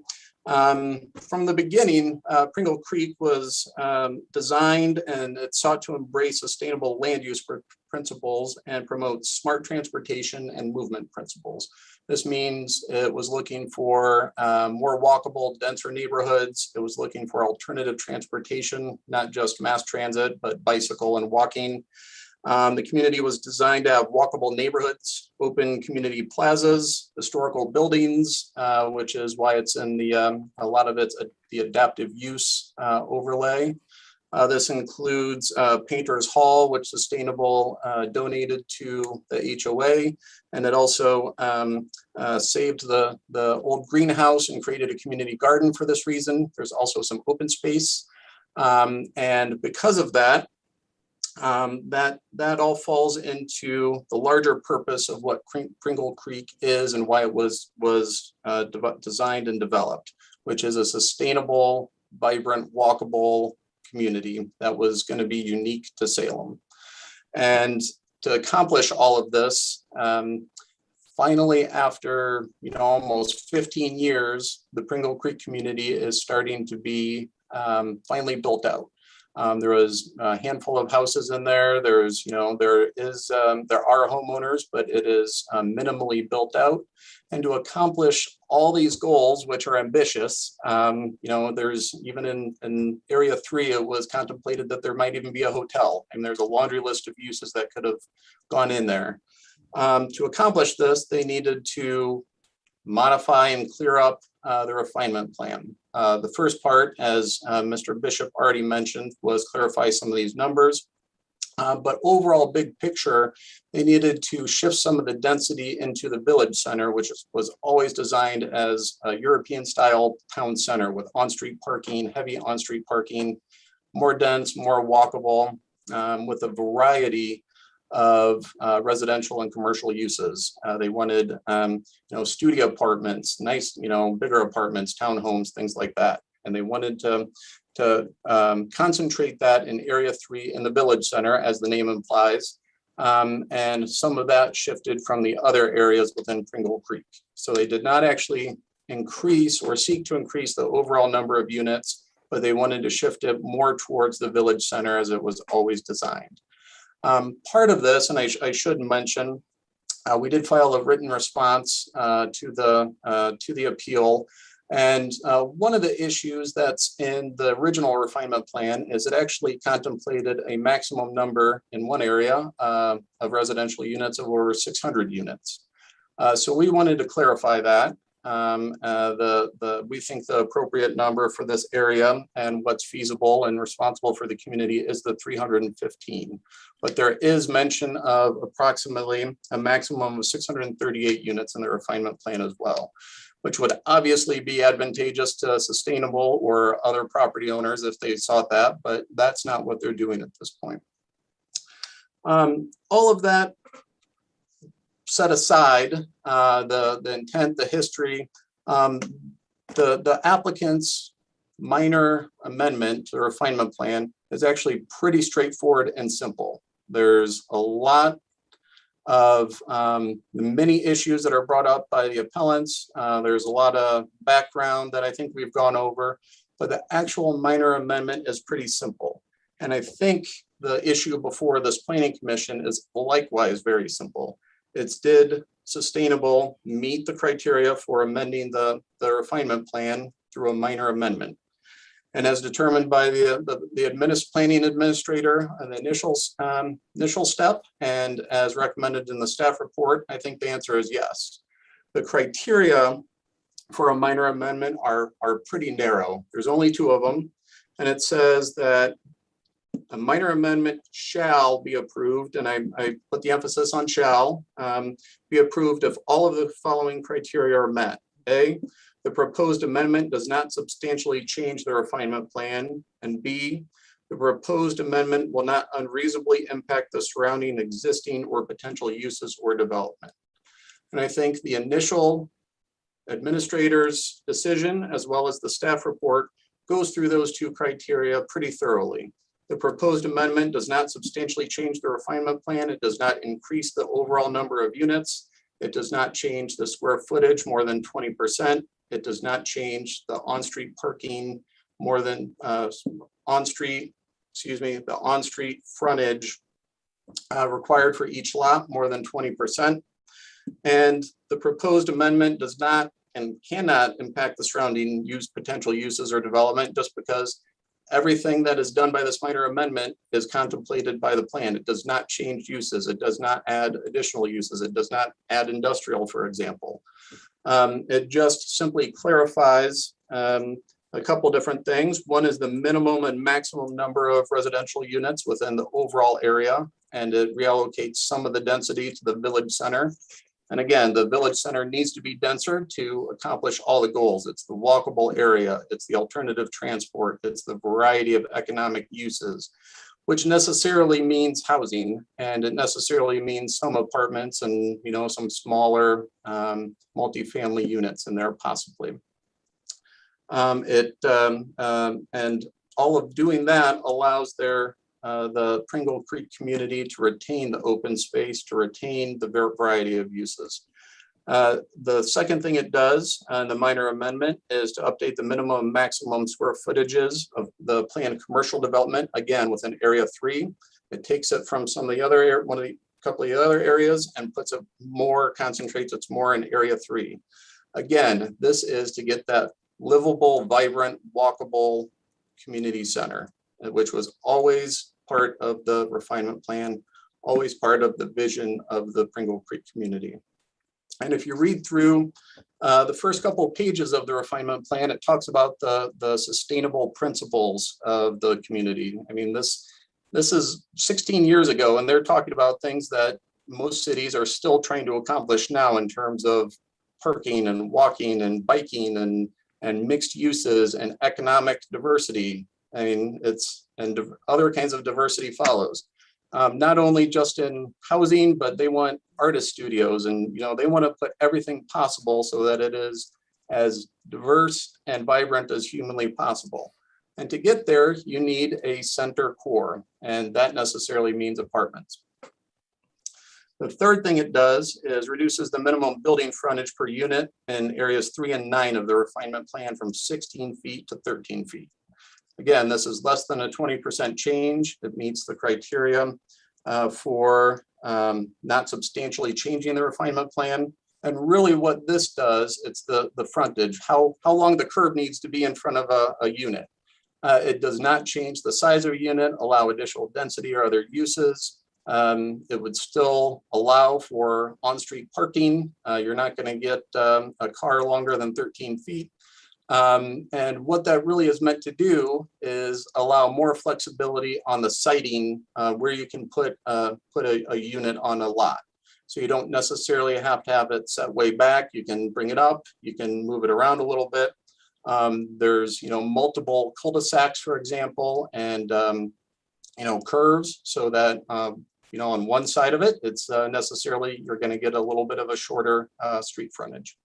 It allows continued and full development while, not taking away from on-street parking. And really, that's it. That's those three things that the minor amendment sought to do. It's clarify the minimum and maximum number of units. It's reallocating some of the density to the village center. It is clarifying and moving some of the commercial development to the village center and taking it from elsewhere and increasing it a bit, and revising the curb frontage. And that is really what's in front of this commission, is what I would put forward. Many of these other things, the maximum minimum number of parking units for residences, fire department regulations, some of these other things, that is simply outside the scope of the minor amendment. And really, the question is, did sustainable meet the criteria, those two criteria for the minor amendment? They intentionally sought to clarify and make small adjustments to the refinement plan so that it was a minor amendment. They weren't looking to completely redo the intent of the refinement plan or reimagine what it was originally proposed for. Couple of things I did want to address as we went through some of the appellant's arguments. I'm not going to try and anticipate all their arguments, but I do think a couple things need to be raised. The commercial parking, again, that's not part of this condition from 2005. We can't go back and amend or redo the 2005 refinement plan. It exists. It was approved in 2005. The time to appeal that has long since passed. And the commercial parking condition that was part of the order from this commission back in 2005 that says you need to have an off-street parking spot for, unless it can be demonstrated that on-street parking is suitable. That's part of the refinement plan. Even though it didn't make it into the text, that was in the order issued by this planning commission. That's part of it. It has not been violated. As Mr. Bishop said, there's been no commercial development to date, so couldn't violate it.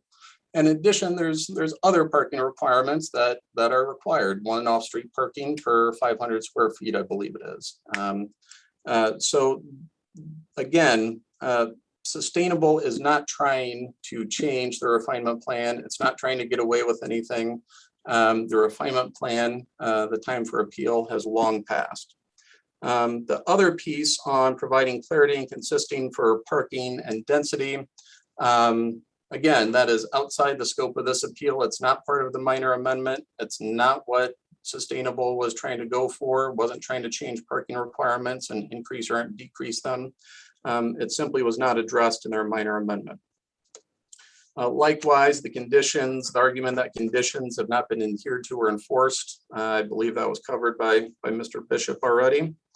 There were some comments and objections against the minor amendment based on fire regulations. Again, the minor amendment has nothing to do with the fire regulations. There are fire regulations already existing in the refinement plan. I believe it's on page 10.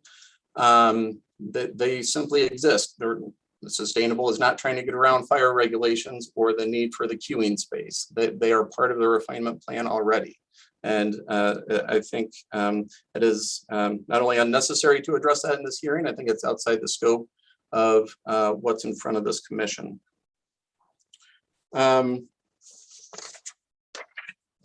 As far as the parking inventory proposed, I likewise think that is not necessary at this time.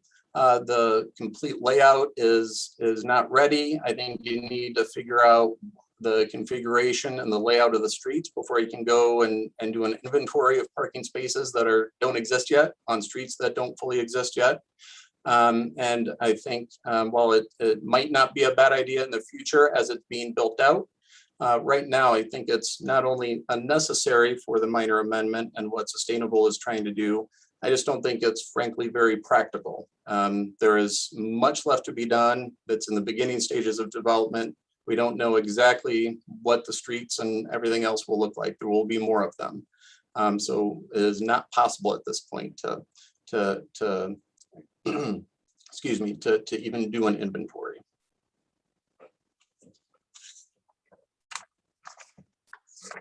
And at this point, I don't want to keep reiterating what the staff report said or the administrator's decision said. I think they were thorough. I know you've all read them. And I would just say that many of the objections are simply outside the scope. They deal with trying to appeal the 2005 refinement plan rather than addressing the handful of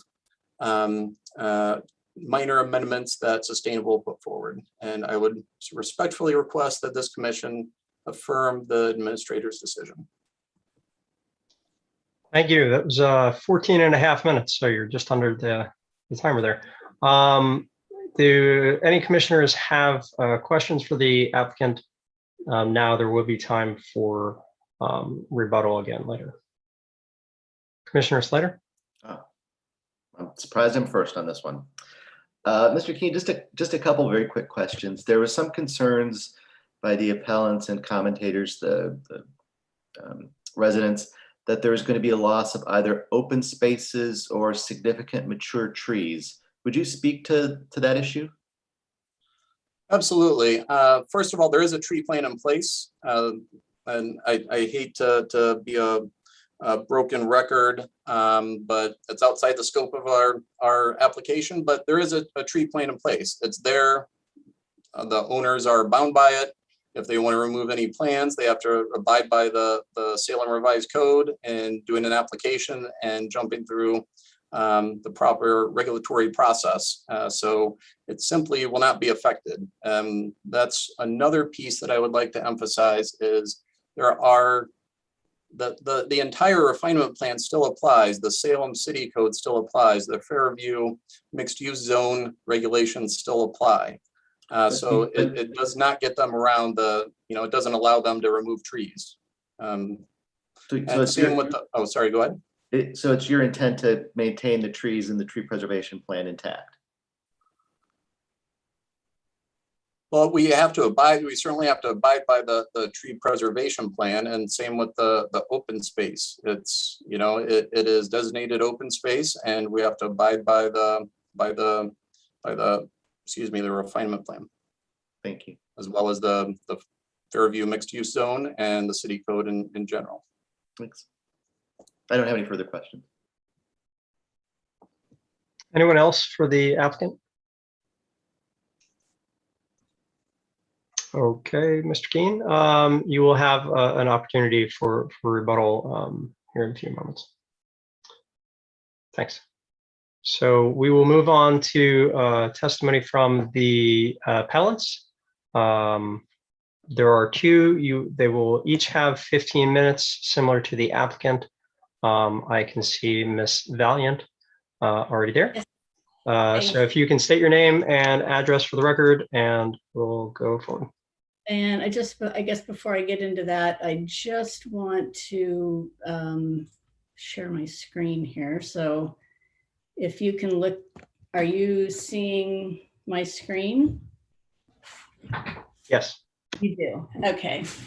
Now, the other thing I wanted to do was on the view is maybe get it to, what was it? The view, the presenter view. Sorry, just bear with me.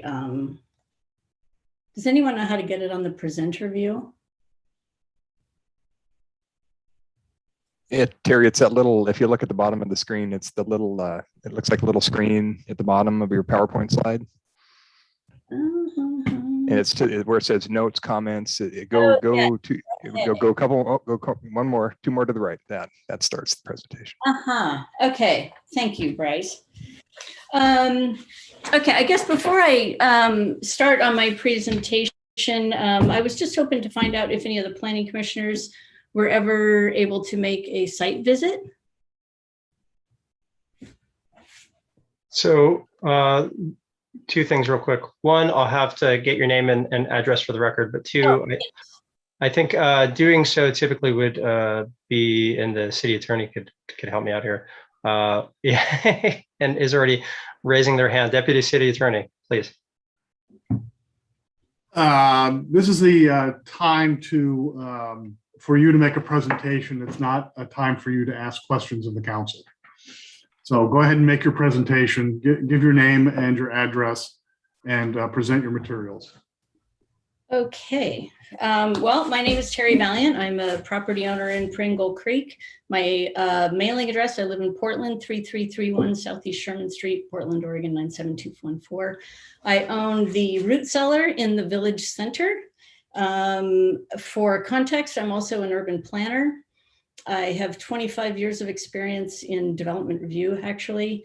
I worked for consultancies where we did the development review for cities and counties. We wrote zoning ordinances, comprehensive plans.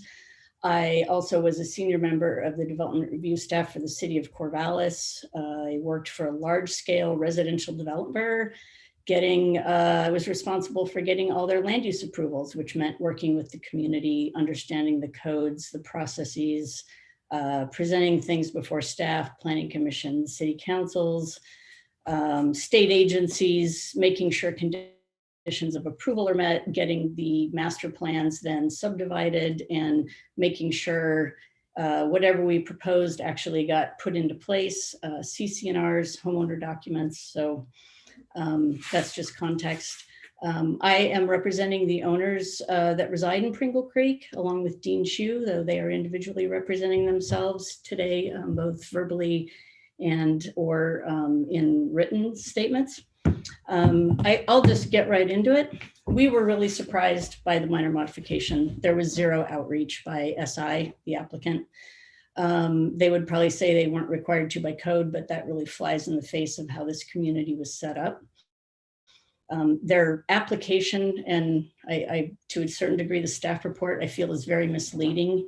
It should first be noted that the applicant is no longer the developer. They sold most of their interests a few years back. They own maybe 9 or 10 lots. They can probably clarify that. Several of those are in the village center, which is where they're putting the bulk of their density. And then they're proposing that all residential and commercial parking be on street. They're framing the application as though they're clarifying, quote unquote, the density numbers. The density numbers have always been inconsistent in all their submittals. They've been sloppy. They're inconsistent actually in the minor modification, believe it or not, between the text and some of the numbers in the table. So it's still inconsistent. They are saying they're compromising with the city on the maximum density. That's not the case. The city confirmed with me that's not the case. It's always been 315. It's still 315. And then they're saying they're shifting the density to the village center to reflect the true, quote unquote, true intent and vision. I have looked through that refinement plan up and down, inwards, outwards, back and forth. It says nowhere in the refinement plan where the density is supposed to be in the village center. It doesn't say it in the text. It doesn't say it in the tables, and it doesn't show it anywhere in any graphic representations. And it's not reflected in the infrastructure that they designed for the site. When we started looking at what they were proposing, it just didn't make sense. It flies in the face of all just basic planning principles. They're proposing shifting their density to the part of the site that has the narrowest infrastructure. The streets in Pringle Creek in general are a reduced width. The city's stated concerns about that. They are the narrowest of the narrow that lead in and out of the village center. So they're also proposing then not only adding all that density, 216% to be exact, they're increasing it by that much, but they're also proposing that all the parking for that is on the street. At the same time, we saw houses going in without parking. We saw development happening that wasn't following design guidelines, and it made us question that maybe there was something wasn't going on. And we felt like the applicant, who is no longer the developer, was not being very transparent with us. So we requested copies of the process. What we found was a mess. Procedurally, it's a mess, and technically, it's a mess. From a procedural standpoint, you have an October submittal, you have a November submittal that was approved, and now they're proposing a minor modification. With the village center, they started out with 20 units. They upped that by 50% in their November submittal, which I think staff didn't catch. That got approved. Now they're coming in and trying to raise that up to 95. Again, this is an area where you have the reduced street widths and very constrained infrastructure. Some streets are parking on one side, some are more Plaza Wooner style, which is not a parking strategy, it's a design strategy, but it puts more streets, more cars, pedestrians, bicyclists all on one surface. So it actually adds more to those streets. The commercial uses were proposed to be increased 50% through the minor modification, also with all the parking on the street. And then as far as the off-street parking space, as noted by staff, in the October submittal, they said we're gonna have they're gonna have one parking space per resident. The November submittal changed that. It clarified it to say none as a minimum, one as a maximum, but it did have a footnote that we interpret as the none to be for the cottages which have remote parking. That makes sense because it aligns with what staff said at the time in the staff report. It aligns with the findings of fact. It aligns with what the Planning Commission was discussing. It aligns what the applicant, Mr. Myers, presented. So the none represents cottages that have remote parking and the one is for all the other houses. The commercial parking, there was a condition of approval, as they mentioned, that requires that to be off-street. The applicant never made that change, by the way. The city has gone back and done that. So I think the city appears to now be making changes for the applicant. The procedural errors were the refinement plan was full of inconsistencies. The applicant apparently didn't look at it closely. The city apparently didn't look at it closely. They didn't catch the inconsistencies. The plan was approved. Conditions of approval were required. There were elements of the plan that also required the applicant to have actions taken. Those were never done. The city never followed up to make sure conditions were approved or elements were completed. And that's just not how development review is supposed to happen. A year later, it gets platted. Again, there now a subdivision is going through without the refinement plan having ever been technically modified per the condition of approval. So the city now approved a subdivision that is based on a refinement plan that was never fully approved or fully modified, I should say. The areas in yellow in this diagram show where they've moved their densities. When this was platted, these areas in the original refinement plan showed 3, 4, 5-plex units, 6-plex units. Some of them envisioned multifamily housing in this area. As indicated in the plat, they've taken all of that multifamily or the more dense housing and they platted it for single family homes. So they chose to take it down a notch in density when they platted it. So you now have the minor mod that has, the refinement plan hasn't been modified to meet the conditions of approval. The numbers in the minor modification are still inconsistent. This just seems to muddy the waters. Nothing has been cleaned up. From a technical standpoint, the city had concerns with the street widths, the fire department, the school district. They were concerned about the reduced street width, so they were supposed to put an emergency vehicle queuing space in per every block over 200 feet. They were also, and this is important, supposed to provide financial assurances for private infrastructure. Everything is private in Pringle Creek. The city was worried about that. There's also, it relies heavily on infiltration rates. I'm not sure what the solution might be with adding that much increased density, but at a minimum, there should be some studies done to make sure that the increased density, that the infiltration rates in the private storm system can handle that. And then the parking, it needs to be, the commercial needs to be off street unless they can show that there's room on street. The applicant submitted a letter to the city regarding two things. They said, we're going to put in those emergency vehicle parking spaces, and we're also going to set up a conservation trust. And that conservation trust is also, we're going to put in money for that. And the conservation trust and the HOA together are going to pay for the maintenance and management of the private infrastructure. Well, the emergency queuing lane, 16 years later, still is not put in. It's not marked anywhere. Nobody knows it. People are parking everywhere. The Conservation Trust was never set up. Conservation Trust monies were never provided, and the HOA dues just kicked in a year ago.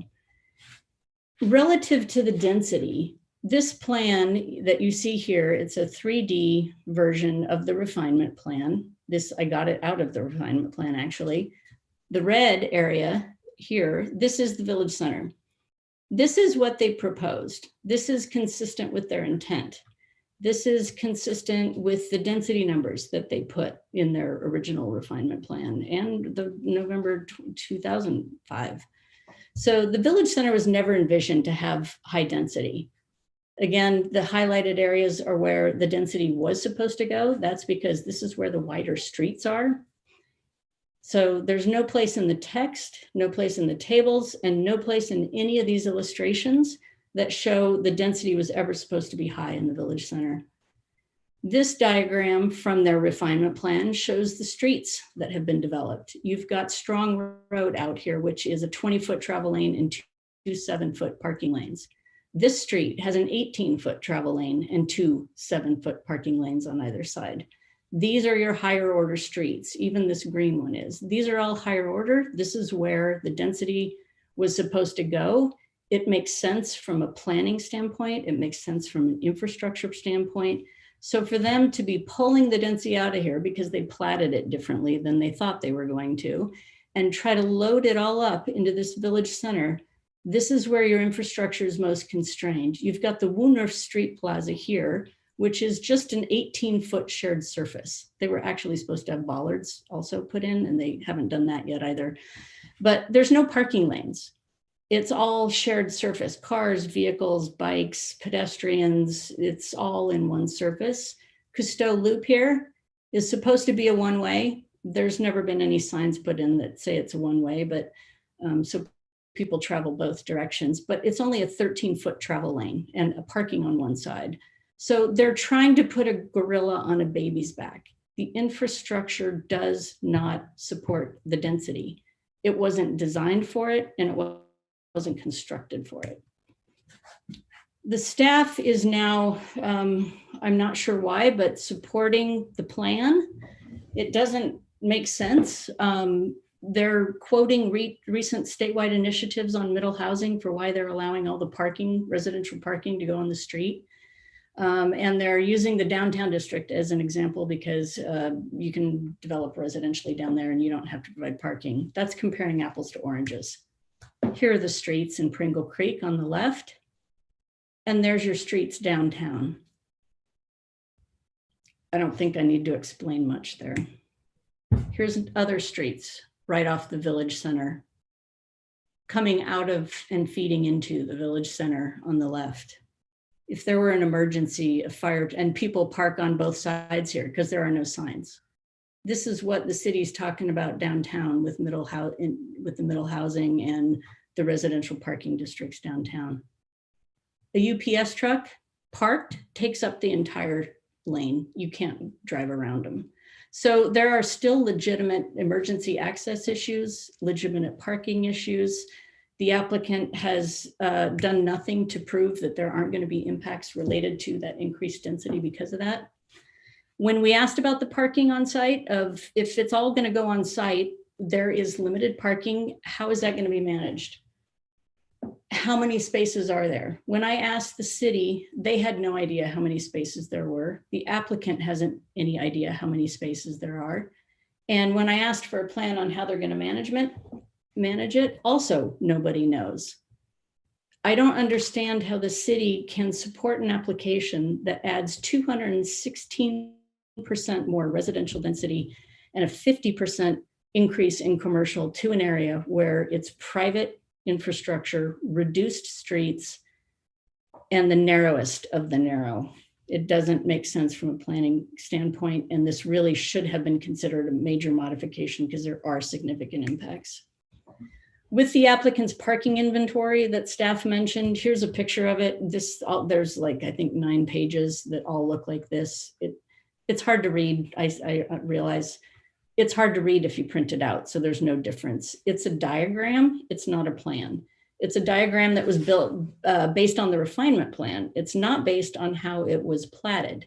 So you now have a slightly different street pattern, not much, but you've got driveways, fire hydrants. There should be the emergency vehicle queuing space included in there. That's not there.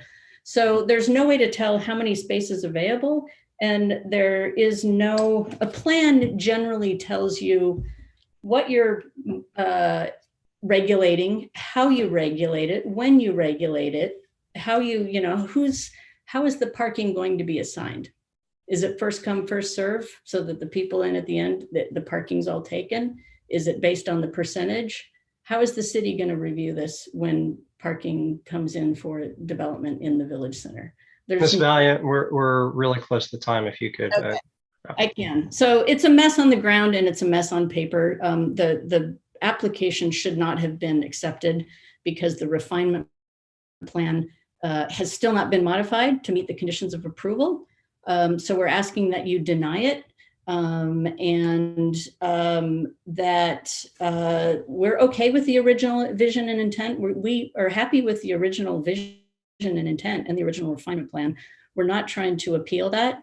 We are opposed to significant density increases in the village center and would ask that staff do a thorough review when applications do come in and check for consistencies, and that the application be denied because they still have not satisfied the original conditions of approval. So I think procedurally and legally there are some issues there.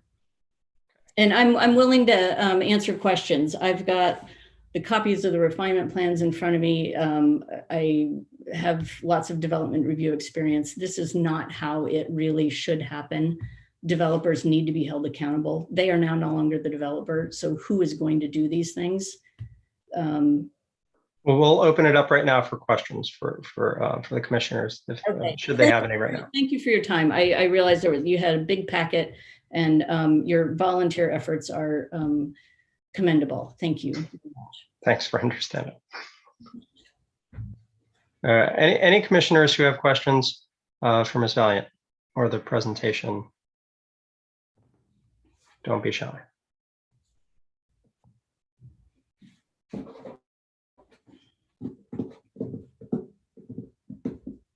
Commissioner Pollack.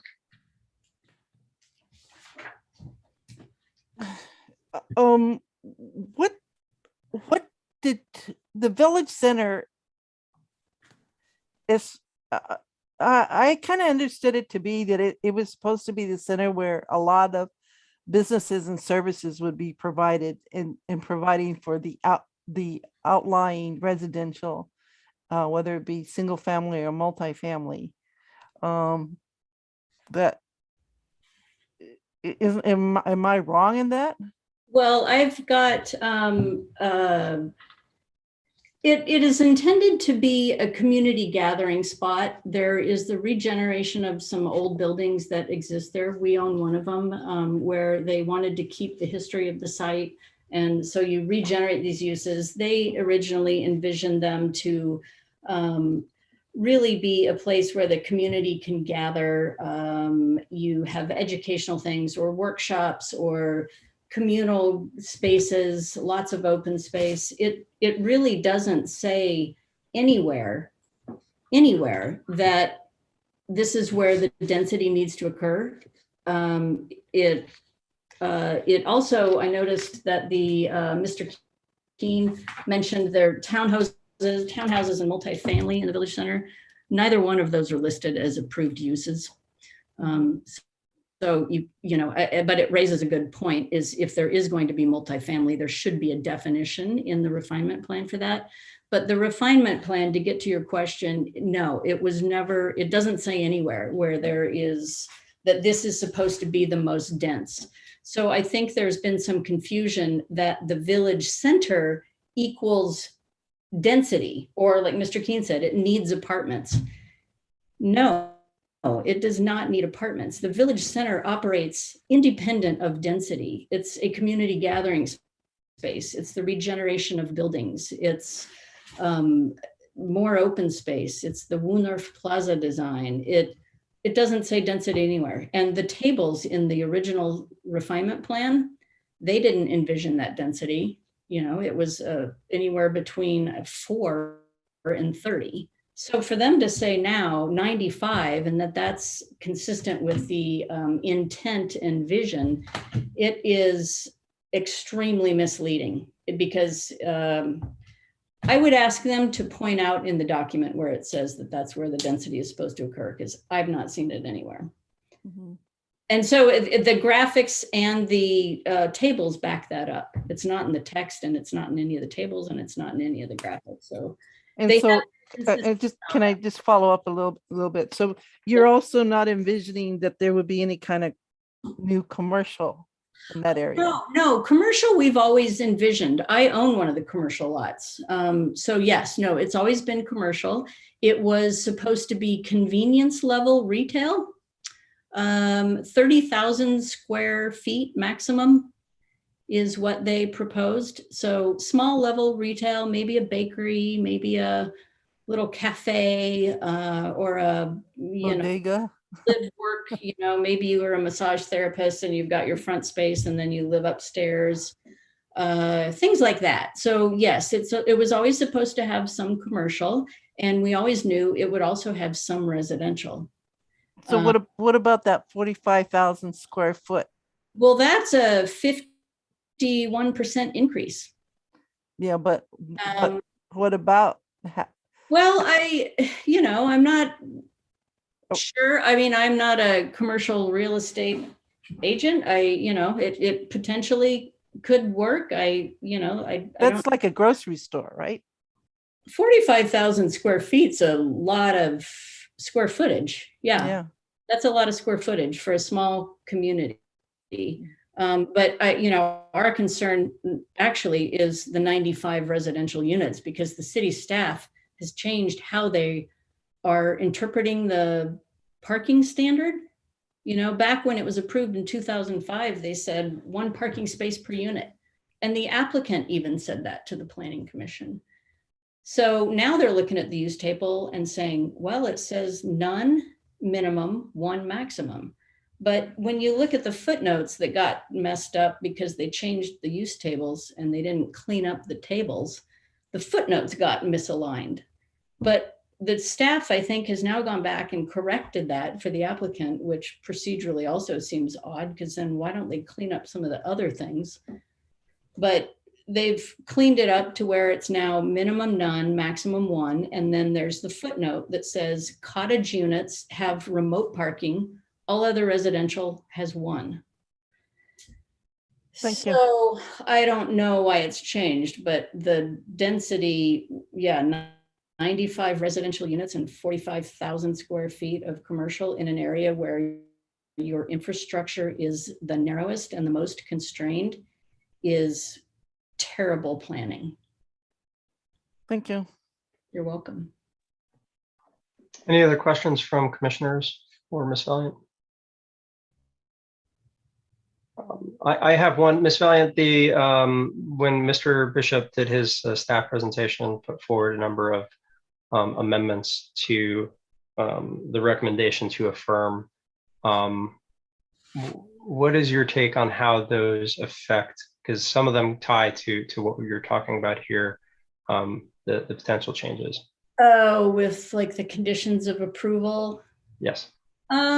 Well, I'm glad they're open to it. I think generally how I've seen it done, or how we've done it when I was the developer, is staff usually actually writes a recommended condition of approval. So you have it in front of you. So I'm glad to hear they're open to it. I think it is absolutely imperative there is a parking inventory and management plan. I've provided them with what I've seen and what we've had to do elsewhere, which is the burden. There was a question about the burden of proof that I think that one of the commissioners asked about. Absolutely, the burden of proof is on the applicant, so they should be the ones that have to do this. However, I realize they're no longer the developer, and they haven't done a lot of other things they're going to do. So I don't know if you say they have to do it, you have to have mechanisms in place so that the city checks to make sure they do it. That hasn't been what's happened. The city hasn't checked and followed through on a lot of things to date. So there should be a condition of approval. It should be very specific. It should be time, it should be tied to an action. So, maybe prior to any future building permits in the village center being issued, that they have to have this street inventory and management plan prepared for review and approval by the city prior to any submission of a development plan. That's one option. There's lots of different ways to do it, but it should be tied to how it's been platted. There should be actually I've recommended is take the existing plats, take your utility plans that are going to show all your infrastructure, your fire hydrants, things like that, your curb cuts for driveways, put in your 25, the 45-foot long emergency vehicle queuing space. And then look at your Institute of Traffic Engineers standards for what, or the city standards for what a parking length is. Mark that out, figure out how many spaces you are, identify how you're going to allocate those, identify how you're going to review them, monitor it, and enforce it. So right now, neither the applicant or the city, they have nothing on the record for it. So I do think at a minimum that should be required, and that residential parking, the interpretation needs to change, and residential parking should be accommodated off street. There's just not room. The infrastructure is not designed for 95 units. That's the simple way to put it. Okay. If you can go out there, I really encourage you to. It would be probably a little bit shocking for you to imagine 95 more units. Great. No, thank you. I wanted to make sure we got your take on those conditions for approval. Yeah. If there are no other questions, we have another 15 minutes to allot to Mr. Shu. If we could, there he is there. You've got 15 minutes. If you could state your name and address for the record. Sure. My name is Dean Chu. I reside at 1871 Cousteau Loop in Area 4 of the Pringle Creek Refinement area. I'm also building another home at 1810 Cousteau Loop. As background, I'm actually a retired commercial lender and currently own and manage several multifamily residential buildings and a small commercial center with all required off-site parking. In my public life, I'm silly enough to do a lot of volunteer work. I was a planning commissioner and a city council member for the city of Sunnyvale in California for a total of 7 years.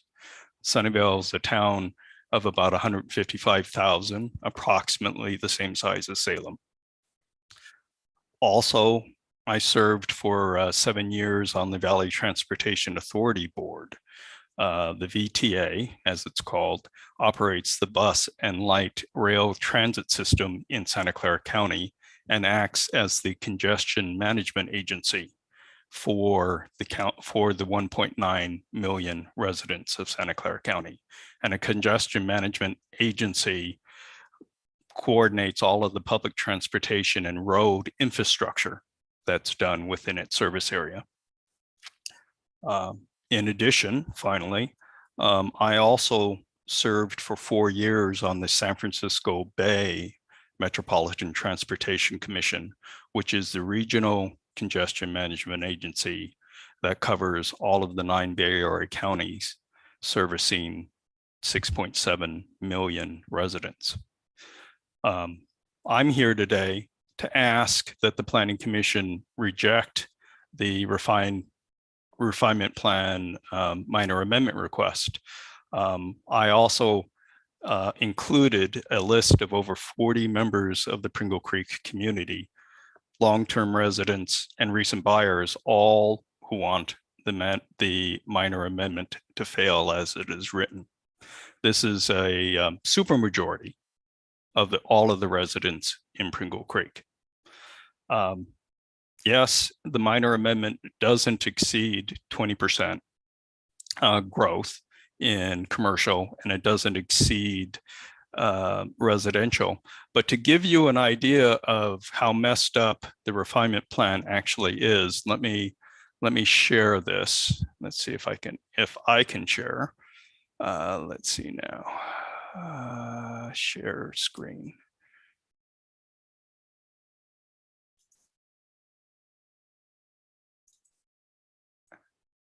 This is the Planning Commission, but I want to show you this chart, which is the next chart down. This chart, oops,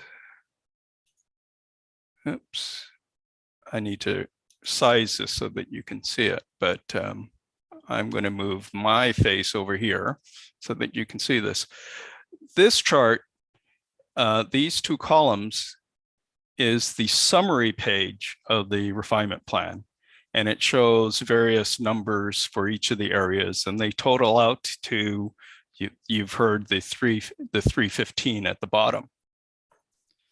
When you actually go to the various pages that are attached for each area, you add them up, you only get 288.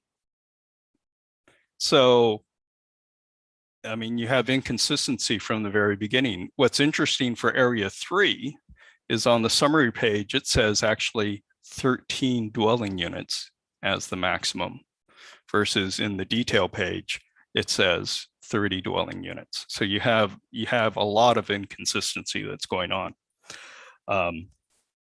I think that there are many ways that that you could make changes here. One of the most important things to know is that large-scale multifamily housing development was never contemplated for Pringle Creek. The original refinement plan proposed 13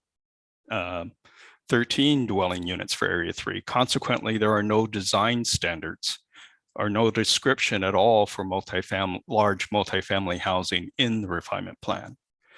I would suggest, in the absence of any housing standards in a refinement plan, that you should actually base it on the Salem revised code, which just recently was adopted in 2020. The Salem multifamily housing design standards, adopted in March 200, says that you need to have at least, for 95 dwelling units, between 95 and 143 off-site parking spaces. In addition, the commercial space of 45,000 says that you need 91 more parking spaces. There is simply not 234 parking spaces that are available within Area 3. So, you know, you go through there and you find other irregularities, but that's probably the most important, is that the impact of increasing the density is just way out of whack. The other thing is the size of these buildings. To put in 95 dwelling units, you would need at least 6 apartment buildings the size of these. These are the Grove Street apartments that are next door. This is a 12-unit apartment building, so you would need 7 of these.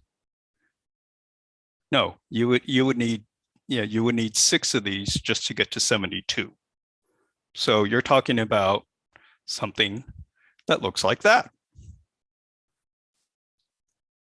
But that's designed for it with extra ride roadways. In fact, what's interesting is I looked at the parking requirement that was approved by the Planning Commission for this unit, and Grove Apartments actually developed 1.7 parking spaces per dwelling unit. So they actually put in over 300 parking spaces. So half of that is what Pringle Creek in theory would need, which is 150 parking spaces. Right now, the requirement is 0. So, you know, so it's just ridiculous that you would think that they would, that they're saying that there's no impact in the change in density. I wrote all of this in a memo, and I'm just going over it because I want to save you time. There's just lots of different things that are going on. I will add one other comment, which is the argument about off-street parking because Pringle Creek is near a bus line. You know, the Salem revised code says you can get incentives if you're in the downtown parking district, or if you're along the Chariot Core network. Well, the Chariot Core network is 1.5 miles away. Downtown is several miles away. We are not downtown. And there is a bus line. Admittedly, there is a bus line that is on Fairview Industrial. It is 1/2 mile away. So more than outside the national standards for accessibility. And then another argument is, yes, we want this development to encourage bicycle use for commuters, except there's no bicycle network. So it is extremely dangerous to actually use bicycles to commute. Even the enhanced bicycle network in the Salem multifamily housing design standards reduces the off-street parking requirement, but it doesn't eliminate it, which is what is being proposed here. So for these reasons, I think that the minor amendment should be rejected. One, the Salem multifamily housing design standards should apply. A proper Area 3 parking plan needs to be created, and hopefully no overflow parking into the other areas, which are all single family or duplex housing, should be instituted. Maximum size, I haven't even talked about the maximum size of the buildings of these Grove Street apartments would dominate the existing historical buildings within Pringle Creek. You should probably restrict the size of the buildings to the size of the historical buildings. And there is no contemplation of that. So these large buildings would immediately just overwhelm the historical buildings. Obviously, you know, another solution is that the off-street residential parking of 1 parking spot per dwelling unit should be required. And of course, the off-street commercial should be consistent as with the 2005 condition of approval. You know, all of these measures would reduce the impact of the increased Area 3 density. I would encourage all commissioners to visit Pringle Creek and specifically Area 3 before any positive vote on this minor amendment. Once you visit Pringle Creek, you should just go on the other side of the hill to the Grove apartment development and get a feel of what Area 3 would look like if half of the Grove Street apartments was plopped into Area 3.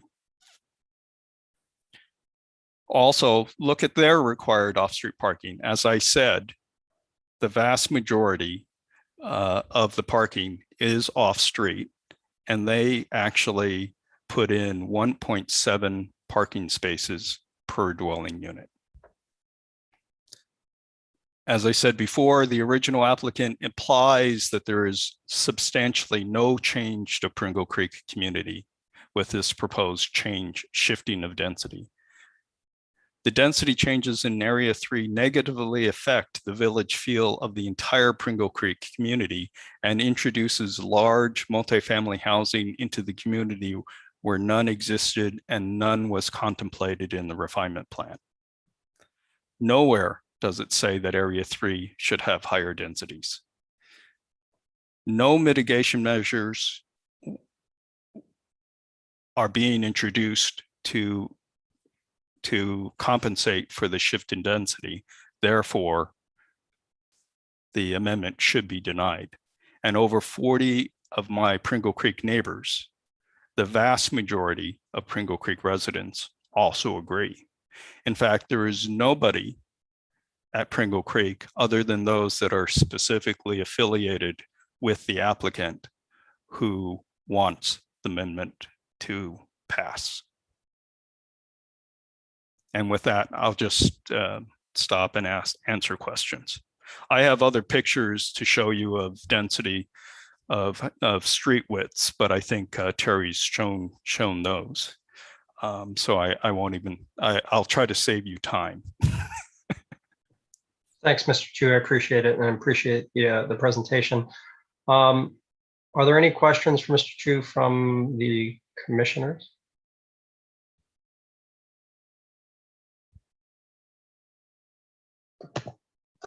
Okay. Going once, going twice. Thank you, Mr. Chu. I will move on, seeing no questions, to testimony from the Neighborhood Association, who is not here to speak tonight. So seeing no Neighborhood Association representative, we'll move on to individual testimony. We have a number of people signed up. Each person will have 5 minutes to provide testimony. Once I call on you, please state your name and address into the record, and then proceed with providing your testimony. So first up, I have Jason Miranda.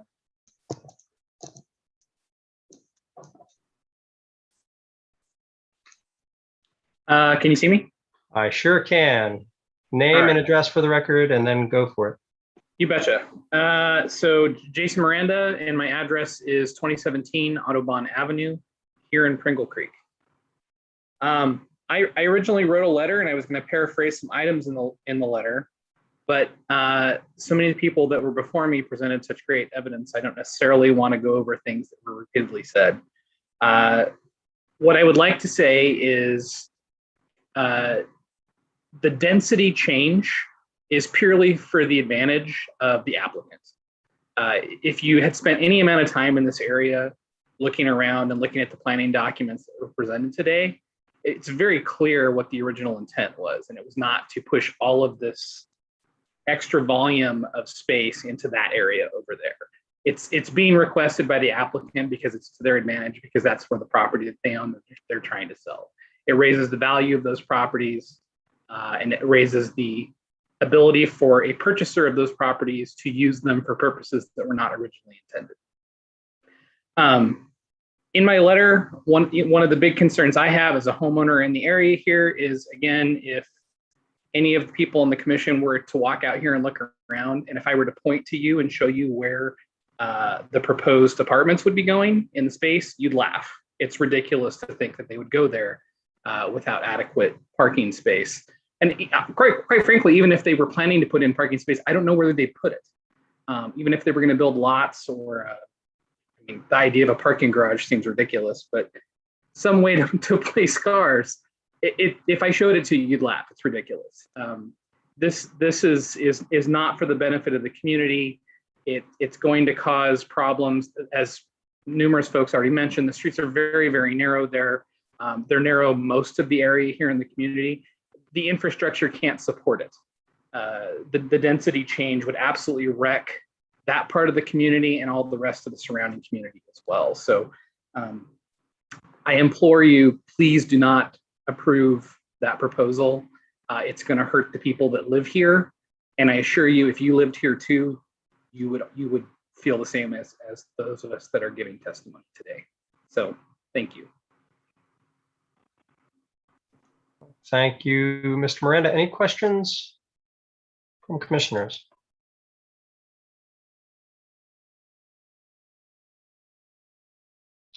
Doesn't look like it. Okay, thank you, Mr. Miranda. We've got a lot of other folks to go through. So right along as I try not to mute myself on accident. Next up, I have one Janet Lorenzen. Hi, Professor Janet Lorenzen, and I live at 1725 John Muir Circle Southeast. So I just wanted to start with talking about the context. The refinement plan couldn't really predict today's context, which includes really, kind of disinvestment in public transportation, really a crisis of public transportation in Salem. It takes me 5 times longer to get to my workplace by bus. People are also moving in that have 2 cars and sometimes no garage or parking pad, and that hasn't been figured into anything. And there's little connective infrastructure for safe biking. And really, SI just wants to make this change so that the future developer can just extract more profits from the community without thinking about any long-term consequences. So I have 2 other concerns. One is the HOA fee, which we were supposed to be, kind of helped with a bit, but it looks like it's falling just to the residents. And I tried to get HOA insurance because I figure, we're responsible for the permeable roads, which are incredibly expensive, Painter's Hall, which is like an event space, the greenhouses, the salary of the expert gardener, as well as caretaking of the green spaces. So it looks like the HOA, which started a year ago from 0, that cost is gonna fall on us. And someone who is a landlord can get HOA insurance, but I personally can't. I'm also concerned about street parking because, like I said, the people moving in, have more cars and they have less off-street parking, which was definitely not the vision originally. And I think that the full extent of the fire marshal's requirements haven't really been communicated yet. So the staff mentions in their summary that there needs to be a 45-foot, fire truck access space for every 200-foot block. And, currently people are parking there on Village Center Drive because there's no traffic signage, because again, the traffic signage has to be purchased by the HOA, but we need help from the city of Salem to figure out what we need and where it goes and how to even buy a traffic sign. I have no idea. So the fire marshal also asked for quote unquote loop access in parcel 5, which is adjacent to parcel 3 that we're discussing tonight. So there should be no parking on the east side of parcel 3. That would impact people living there. Also, the fire marshal documents show that to make left turns, fire trucks have to go into oncoming traffic because the roads are so narrow. And so those cars need to be able to pull over. So there could be no parking there. Additionally, because Pringle Creek is essentially a series of curved streets, that the turning radius for a fire truck is also a concern. So parking may be allowed on the inside of a circle, but not on the outside of a circle. There are some roads in Pringle Creek that I thought were walking paths when I first moved in, and then more houses were built and people started driving on them, and they're about the width of an alley. And a fire truck is 10 feet wide. So they really should be one-way streets. And even then, there might not be any space for parking at all whatsoever on those streets. So Pringle Creek has to follow these additional parking constraints along with standard constraints like fire hydrants. So the takeaway is that parking is much more legally constrained in the community than is evident from the staff summary. I mean, I'm even worried about the 30 units and the 95 units just kind of blows my mind. So there's also been no monitoring for compliance with the rules. There's been no parking study. The city isn't keeping an eye on this, and the developers certainly don't care. They want to extract the profit and leave. The developers have, they've destroyed 30 bioswales in the neighborhood. They've, taken out trees that they, said that they were going to try to protect, and they've just, not been good community partners.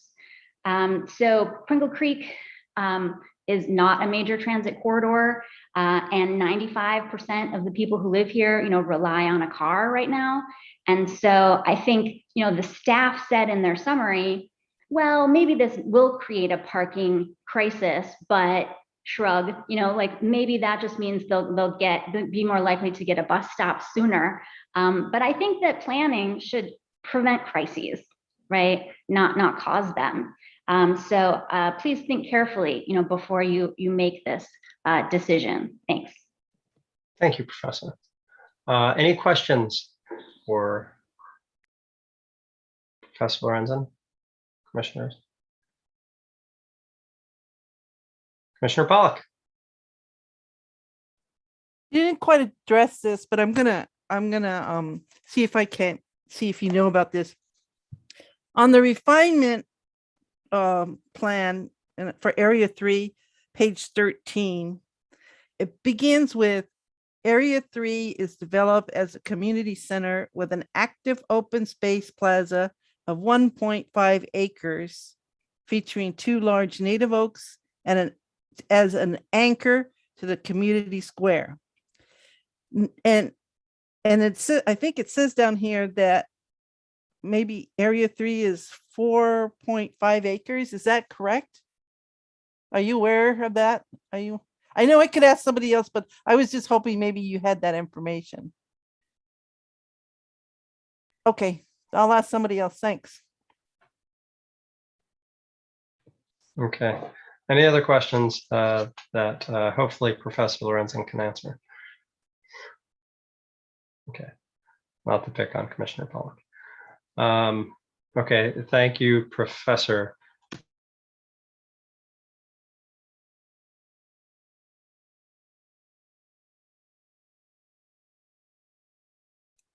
You muted yourself. I did. Thank you. Susan, yes, Susan Wilson, you will have 5 minutes. State your name and address into the record. Thanks. Great. Can you hear me okay? Yes. Super. My name is Susan Wilson. My husband and I live at 1829 John Muir Circle in Pringle Creek community. You've had a whole evening of testimony and a lot of information. I won't take much time. We did also submit written testimony. I just want to speak, I guess we sort of represent the old guard, because the people who've been in this community since it was being planned. We invested twice. In 2008, we became the first people to move into Pringle Creek community in a tall home at that time. And in this last year and a half, we decided to look for an aging in place home, and we built again in the community. So we are now in the community still. We have been involved from the very, very beginning. We know the players that are involved. We've known since the beginning that this was going to be a neighborhood with higher density. But there's been a lot of changes, and there's been changes in staffing, there's been changing in ownership and support. And it's just really all horribly confusing at this point in time. So we really believe that this is not the time and this is not the decision to make this density. We don't think that the applicant has demonstrated that this shift in density will not have an impact on this community. And you're hearing about the impacts that it had.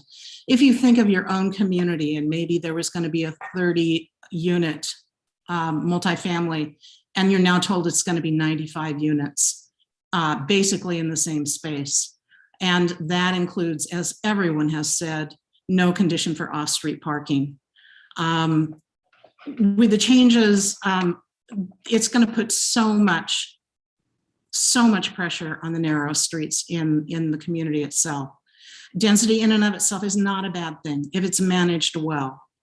So, and I want to reiterate again, there was never a conversation about this amendment before we received it in the mail from the city. And this has been the values of this community has been transparency. It's been discussion. It's been planning together as a group.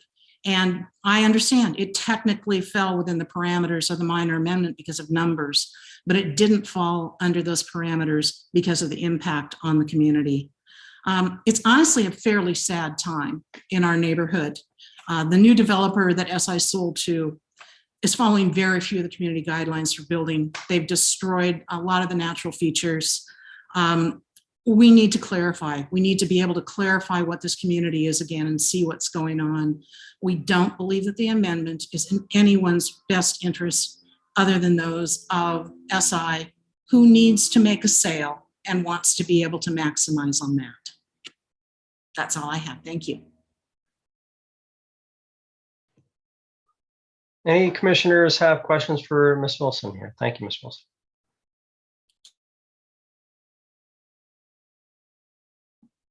Okay, seeing none, I'm going to move to our next individual.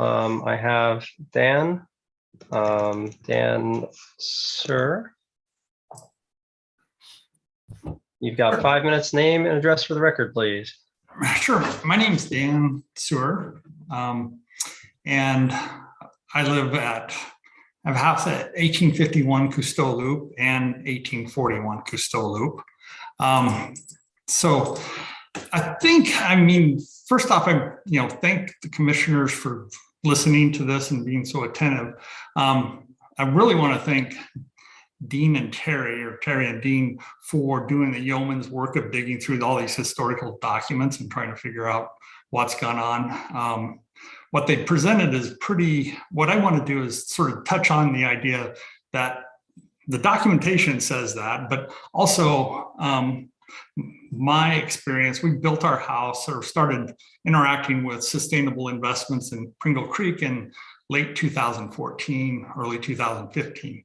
At that time, some of the discussions that we had with James Myers and some of the development team here was around, we're actually in area 4, was around area 3, what kind of commercial space was going to be there, live workspace, those kind of things. So I was amazingly surprised to see that density jump up as much as it had. That was, yeah, surprising, because that's never been the contemplated idea for this area. At least at that point. At that point, we were talking, dog grooming, bakeries, cafes, things like that. I'm still cheering for like little bars, maybe. Those are the things that were being contemplated, things that support the community.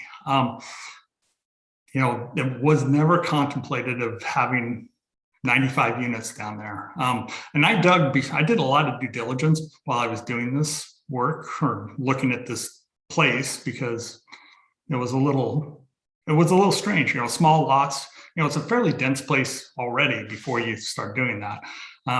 Like one of our lots is only 1,700 square foot lot that we have, one of them. Our big lot is like 3,500 square feet. So not the house, the lot. Okay. So it's a fairly dense place. So those are the things that, the documentation says this. My experience in 2015 was that it wasn't going to be dense, but, that it was going to be a village center. The idea of village village speaks to scale. And that was what it was always going to be, is scaled correctly. And what's being contemplated now is not scaled as a village center. It's scaled as a city or a downtown type of a development. So those are the main things I think I want to hit up. I'm also a little concerned. I mean, I think Mr. Keene was talking about tree preservation. I think one of the commissioners were asking about tree preservation. Tree preservation is a big issue here. It doesn't seem like preserved trees or a tree preservation plan actually protects a tree in Salem. I'm not sure if that's completely true or not, because we have a case where right now, like I've been talking to city planners about this oak tree that Sustainable Investments wants to take down on a different commercial lot that they have. When I read they said for environmental reasons that it needs to be taken down because of PBCs that are in the soil. But when you read the environmental report that came out of the consultant, it says that the levels aren't above, are below actually DEQ levels. And that's not what they represented in their application. So I've been asking the city what's going on with that. So, I mean, I think there's a lot of confusion on tree preservation, a lot of confusion around density and, you know, and definitely, I mean, this is not a minor amendment by any means, just for the density. You can't talk about density without talking about traffic. You can't talk about density without talking about parking. And I think that is it. And it's really unfortunate. The last thing is, it's really unfortunate that they didn't reach out to the community and sort of talk about these things. And, you know, we're a pretty tight-knit community, and that's one fairly unfortunate thing that happened. So I will be done now. Thank you, sir. Any questions for Mr. Sir? Okay, seeing none. Thank you again. I've muted myself again, that time on purpose. We're gonna move on to Margaret Manoogian. I said that right? Yes, you did. Hold on a second. Sure. Okay, can you all see me? Yes, ma'am. Okay, good. So Terry and Dean did an excellent job, I think, in terms of the details. So I'm going to scrap what I was going to say with a couple of exceptions. So my name is Margaret Manoogian. I live at 1735 John Muir Circle. I've been here all of 5 weeks, but my history on this property goes back to the age of 17 when I would visit it through a very good friend that lives adjacent to this community and is actually now a property owner in the community. So I've watched this development for many years, since 1977, actually. I've visited this piece of property. I moved here from Corvallis just recently because I wanted a multi-generational community that allowed for aging in place, allowed for livability, which was quoted by the lawyer who represented the applicant, and because of the environmental concerns and values, and also because of the opportunity for social engagement. I am a family gerontologist. Aging in place and aging in general. I'm a strong advocate for these. I also have been very active and engaged in the Salem's city's application to be an age-friendly city. And I really felt that Pringle Creek met all of my criteria for that. And the vision that was presented to me when I looked to buy my property and to build my home. And what was communicated to me, I initially looked at a lot on the Cousteau Circle, so I'm just giving you a personal example, and could not fit a garage on there comfortably with the small house I was looking at. And the expectation at the time was that every residential place have parking, off-street parking, a one-car garage. Some residents had double garages that were one-car garages, right, with the structure front and back. And then some of the homes, the cottages in Cousteau Circle had a garage complex that was not connected to their cottages. So I knew that the expectation was for a recessed garage, off-street parking for my residents, a sprinkler system that would help mitigate a little bit the issue around emergency vehicles, LEED certification, and a front porch for social engagement. So those were some, and the vision, I bought into that vision. I think every neighbor that you're hearing from and those that we're representing bought into this vision. The problem I have with density transition is this age friendly? Is this good for aging in place? I just learned at a recent meeting that the property's been sold for 16 planned 2-bedroom, 1-bathroom apartments. As a college professor, I lived in college towns all of my adult life. And I know that a 2-bedroom, 1-bath apartment can have 4 people, it can have one person. So we're looking at extra vehicles per occupant of just that little 16 apartment complex, anywhere from having 16 vehicles times 4 if you've got students and for economic reasons, people congregating. So I am concerned. You can't look at density without looking at what's attached to density. And the density will happen in the village center and in Cousteau Loop, which cannot support it. And then it will spread out to the rest of the community. So the parking issue, as we move this density here, is not going to sit in the village green. It's going to spread out to all of our streets. And all of our streets are just as tiny as the one you saw on the Cousteau Loop, pretty close. So for aging in place, I just want to mention that safety is an issue, visibility is an issue, being able to congregate really battles social isolation, and we need social engagement. We have people here who use assistive devices to get around. They need to be able to comfortably move around to meet with other people in the community. That's what aging in place is about. We also need opportunities for children to ride bicycles.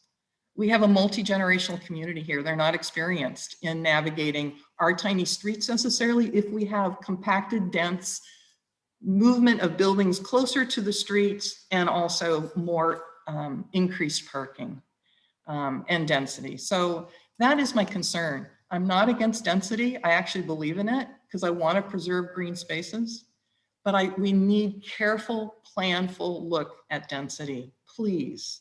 And look at the quality of life for people who want to live here for the rest of their lives. There's many of us that have moved here for that very reason, and we really care. So we're really asking you, heartfelt, to take a serious look at this and to really think about how it's going to impact the individuals that live here.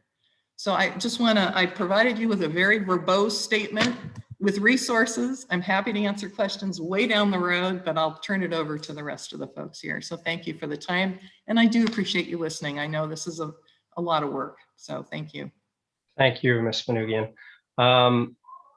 And are there any questions from commissioners before we? All right. Well, thank you again, and we'll keep on going down the list here. I have Chloe Dixon listed next. Hi, can you hear me? Yes, name and address for the record and go for it. Yeah, I'm Chloe Dixon. I live at 3828 Village Center Drive, Southeast. So I am right on the road that we are talking about. And I also signed the appeal and submitted a brief written testimony. And I echo all of the sentiments that have been stated before me by other residents.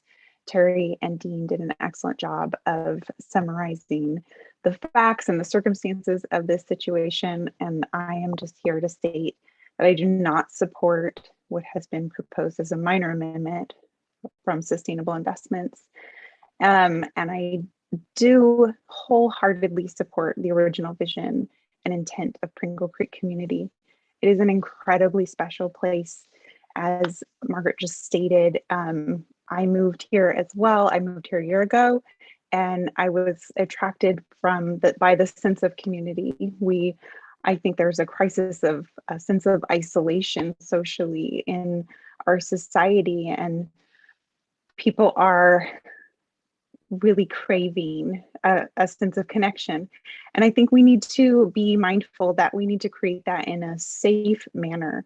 And there is not adequate access to public transportation, which means people are dependent upon having a vehicle. There's also not access to safe bicycle lanes. So again, we're back to people having a vehicle. So if people are going to live here and get groceries and get to work, they're going to need a vehicle, and they're going to need a place to park that. And while the attorney for the applicant stated that this minor amendment does not impact the parking issue, because of some of the discrepancies in the documentation, it is difficult for me to track where that actually lies.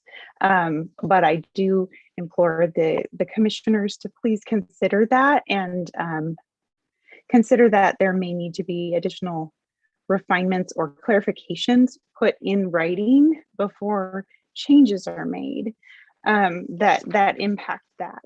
And I also just would encourage and invite each of you to come visit Pringle Creek.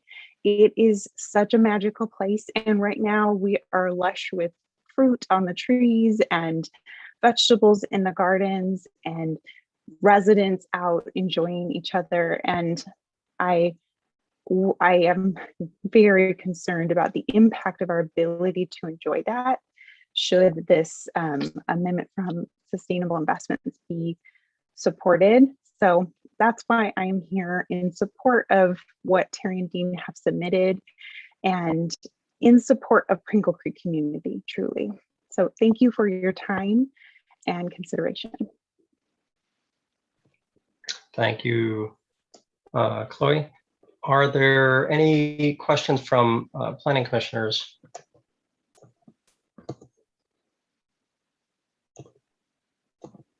Okay, I always wait because sometimes they come in. Yeah. I won't name names. Thank you. Thanks. Okay, we'll move on to Lucy Hitchcock, who I have down next. You've got 5 minutes, name and address for the record once you get going. Good. Reverend Dr. Lucy Hitchcock. I live at 1715 John Muir Circle Southeast. And I want to speak to you a little bit from my ministry background. I have a doctorate in ministry, but it's not in theology or worship. It's in congregational development, and would apply to any group, whether of any faith or agnosticism. And it's about building community around 4 concepts: identity, social context, program, and process. Pringle Creek community's stated identity is one that I just absolutely love and came here because of. Sustainability is absolutely important. And just to mention the piece about automobiles, I was so happy that they were not so visible, that we recessed our garages, that we had garages, and that we were encouraged not to have lots of cars, and that we would take the bus if it ever came to us. I'm very old, so it would be nice to have it closer. And I just want to esteem what the vision of this place, because it was just a remarkable vision, and that's why I'm here. But I also want to talk about process. It's very informal for us residents because we don't have any power. Until this place is built out, we do not have legal power. It resides in the owners and developers. And so it's been disappointing that we weren't consulted on this. We do have informal conversations among our residents. We plan for the future. We plan programs and have good conversations, but it was very disappointing that we weren't brought into this discussion about what feels to me like a major change. Salem's identity is also about sustainability, I think, especially with climate change, and also environmental justice for its residents at all income levels. And the process includes developing hubs of residents and businesses so people do not have to drive so much and do not pollute and further warm our air. I'm very concerned about the climate crisis now. And the idea of more and more cars here is just anathema to me. PCC is a unique experiment in Salem. And it's not just a housing development, it's a community. And we welcome every new person in personally and introduce them to what sustainability is all about and what our suggested, not rules, but items to think about are for this community. So I take that very seriously, and I just want you all to know that we don't have a lot of power as a community yet. That's why you're hearing from us individually.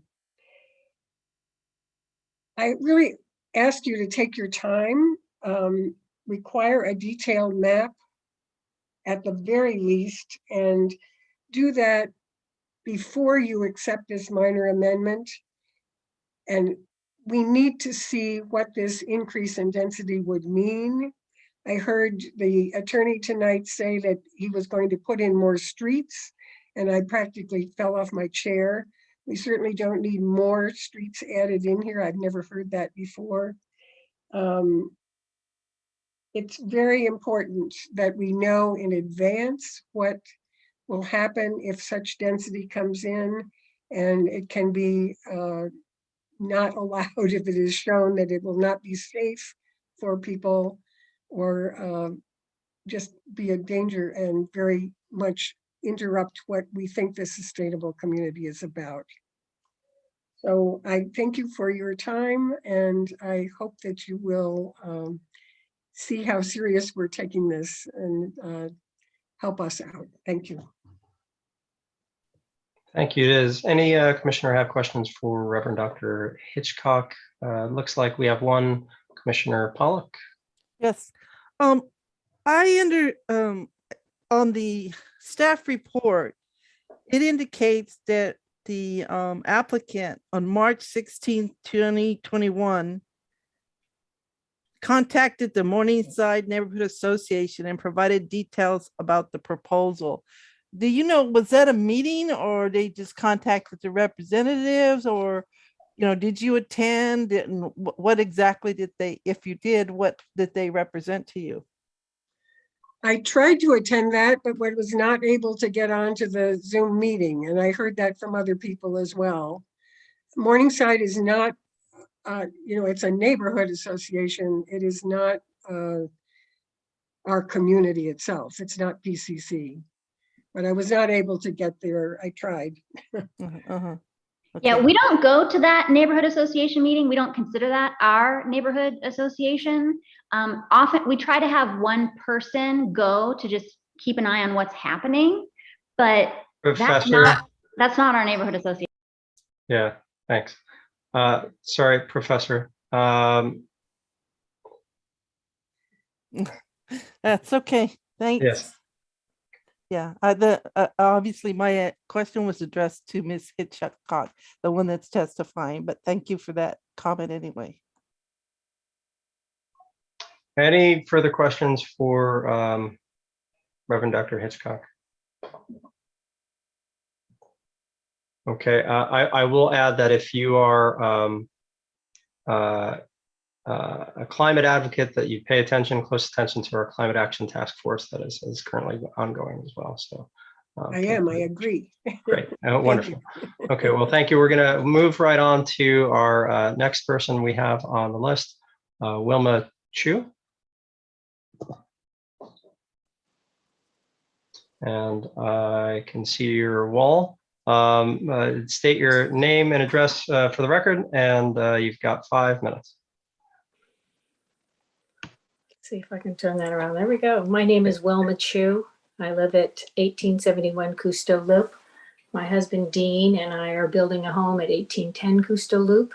I was very smitten with Pringle Creek when I first came here, and having had a mantra of trees and water for 10 years of my life, I realized that when I found this lot here in this place, that this was my place. I was drawn to Pringle Creek's natural beauty, promise of open space, urban farm, tree preservation, and a place of refuge.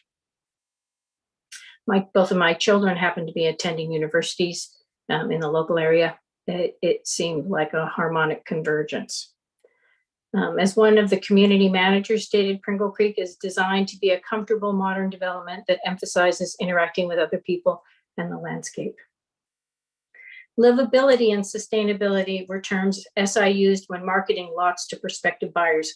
House plans were meticulously vetted to ensure compliance with internal standards of design and fit for the landscape. Owners were advised to seek LEED certification for their homes, and landscaping also required review. It was really important for the homes to nestle into the environment here. Solar and geothermal for energy were expectations and not options. Sadly, the current owner of many of the lots has not chosen to use solar or geothermal. So our sustainability factor has been reduced greatly. For many, building a home here represented an investment in sustainable living and a home built for now and long into the future, as many of my neighbors have discussed. During the past 2 summers and during the peak of the pandemic, I invested countless hours on the urban farm. The hard work and simple joy of growing food is an amazing experience, especially during a pandemic. To realize that your hands can work the soil and grow food was especially impactful for me. As sustainable investments sold home sites to Stafford Lands and Home, the landscape once tended with light-carrying hands began to change. Heavy machinery and crews worked 6 days a week and long into the night as empty lots turned into homes in a matter of months. It was and is very messy work. We have heard what sustainable investments has chosen to do in shifting the density from the outer edges to the inside edges with a 600% increase, if my math is right, from 13 units to 95 units would certainly overwhelm the land, the infrastructure. And I can't help but think about global warming and the people that lived in small communities that were not able to egress out of fire areas. That is a huge concern for me, and as I watch over my elderly neighbors.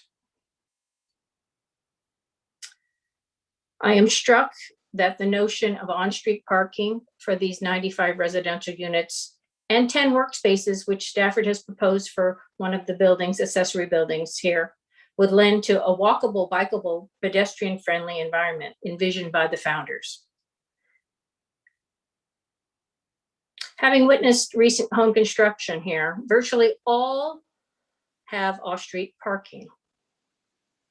Early homes built under the SI feature 2-car garages and driveways that host 1 or more parking spaces. If indeed the intended standard for zero parking was true, why did SI allow parking of such largesse?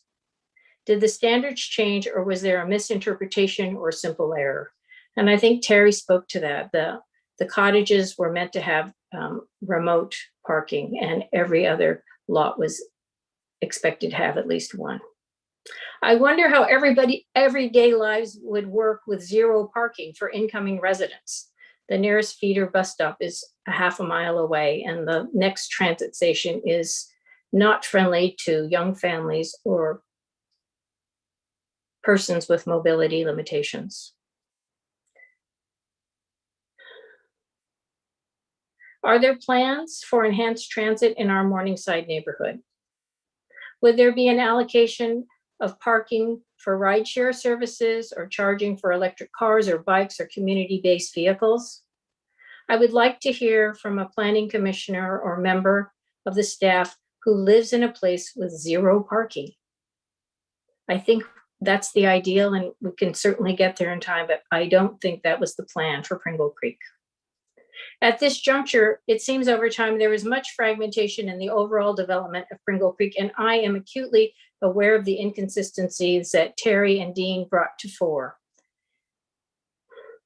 Is there a body looking at the whole of the Pringle Creek community development? You've heard from all of my neighbors about how the vision and the broad strokes of sustainability and neighborhoods and human connection played deep into those plans. At one time, SI proudly announced its B Corp status. Companies that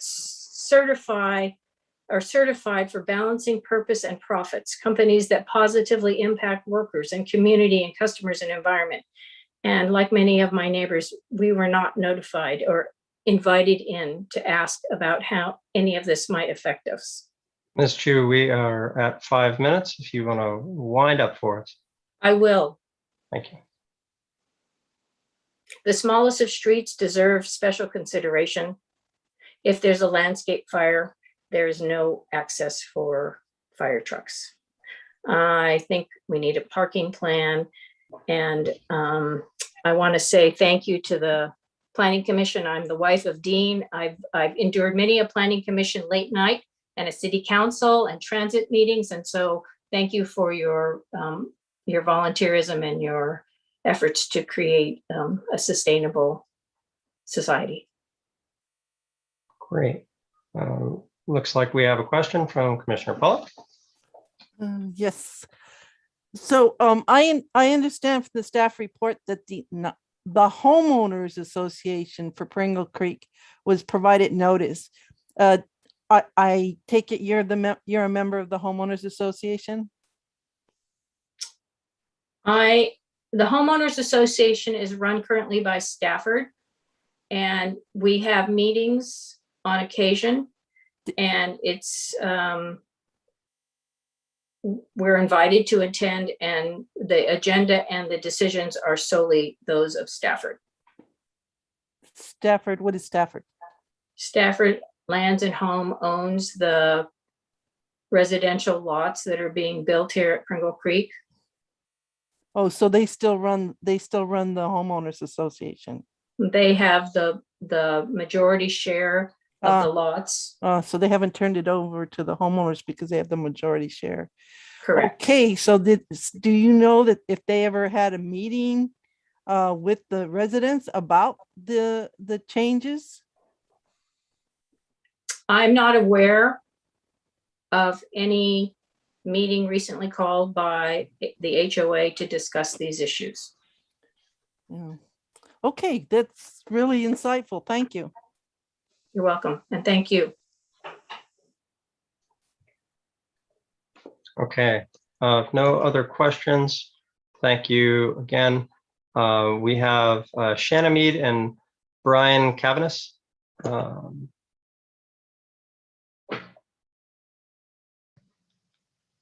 Good evening.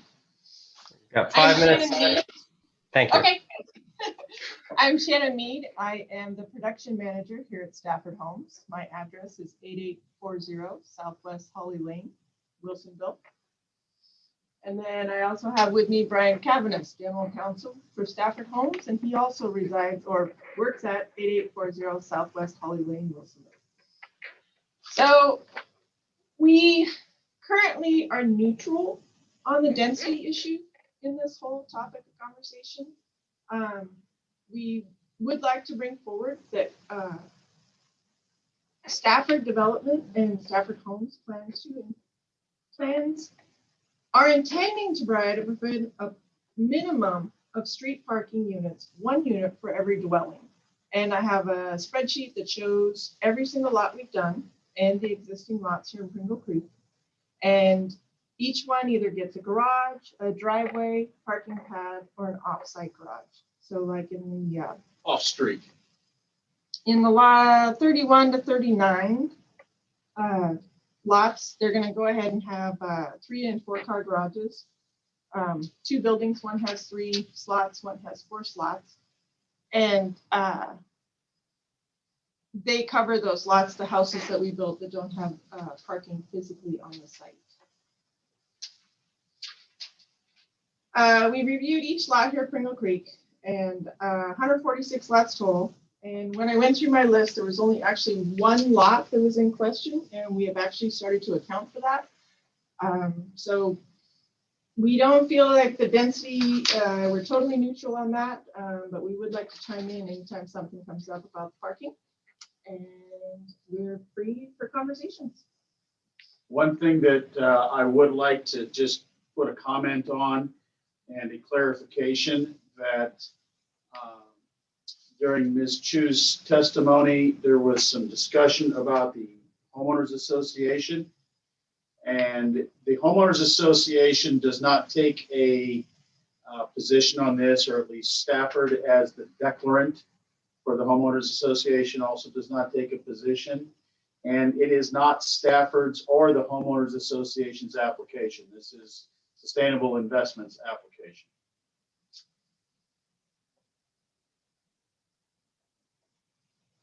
And with that, if any of the planning commission members have any questions of us, we would be happy to answer them. Great. Thank you. And Commissioner Pollack, it looks like you have your hand raised. Yes. The purpose of notifying homeowners association is because they represent the common interest based on covenants, restrictions, the CC&Rs. They represent the people who represent everybody within that homeowners association. And so when they receive a notice as a part of the homeowners association, they represent all of the people, not just your development, not just your development company. That's a separate thing. The way the homeowners association works on our codes is, or in the state, is the builder usually represents a homeowners association until 75% of the lots are sold, and then the homeowners can request the builder turn over that management of the homeowners association to them. So what I understand from Ms. Chu, yes, that is that you still have 50% of the lots, therefore you still are managing the homeowners association, therefore the city gave you notice of this. And what I wanted to know is, once you got notice of this, if you had a meeting with other homeowners or did you send them notice that this was happening so that they could properly give input as to what understand or and give input before this got to a hearing level? To answer your question, no, we did not. We were relying on the city's notice that it was giving to the individual homeowners. Okay, thank you.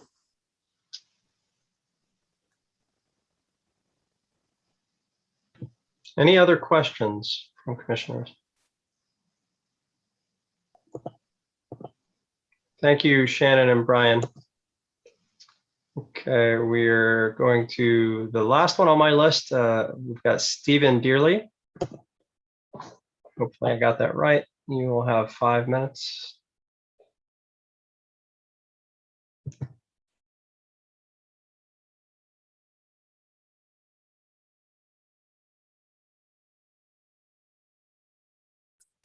I think he's on his phone. So Stephen, you'll have to unmute yourself again. There you go. Okay, I bought my house in February 2020 before Stafford became the Pringle Creek developer. Stephen, can you do your name and address for the record, and I'll give you 5 minutes from there.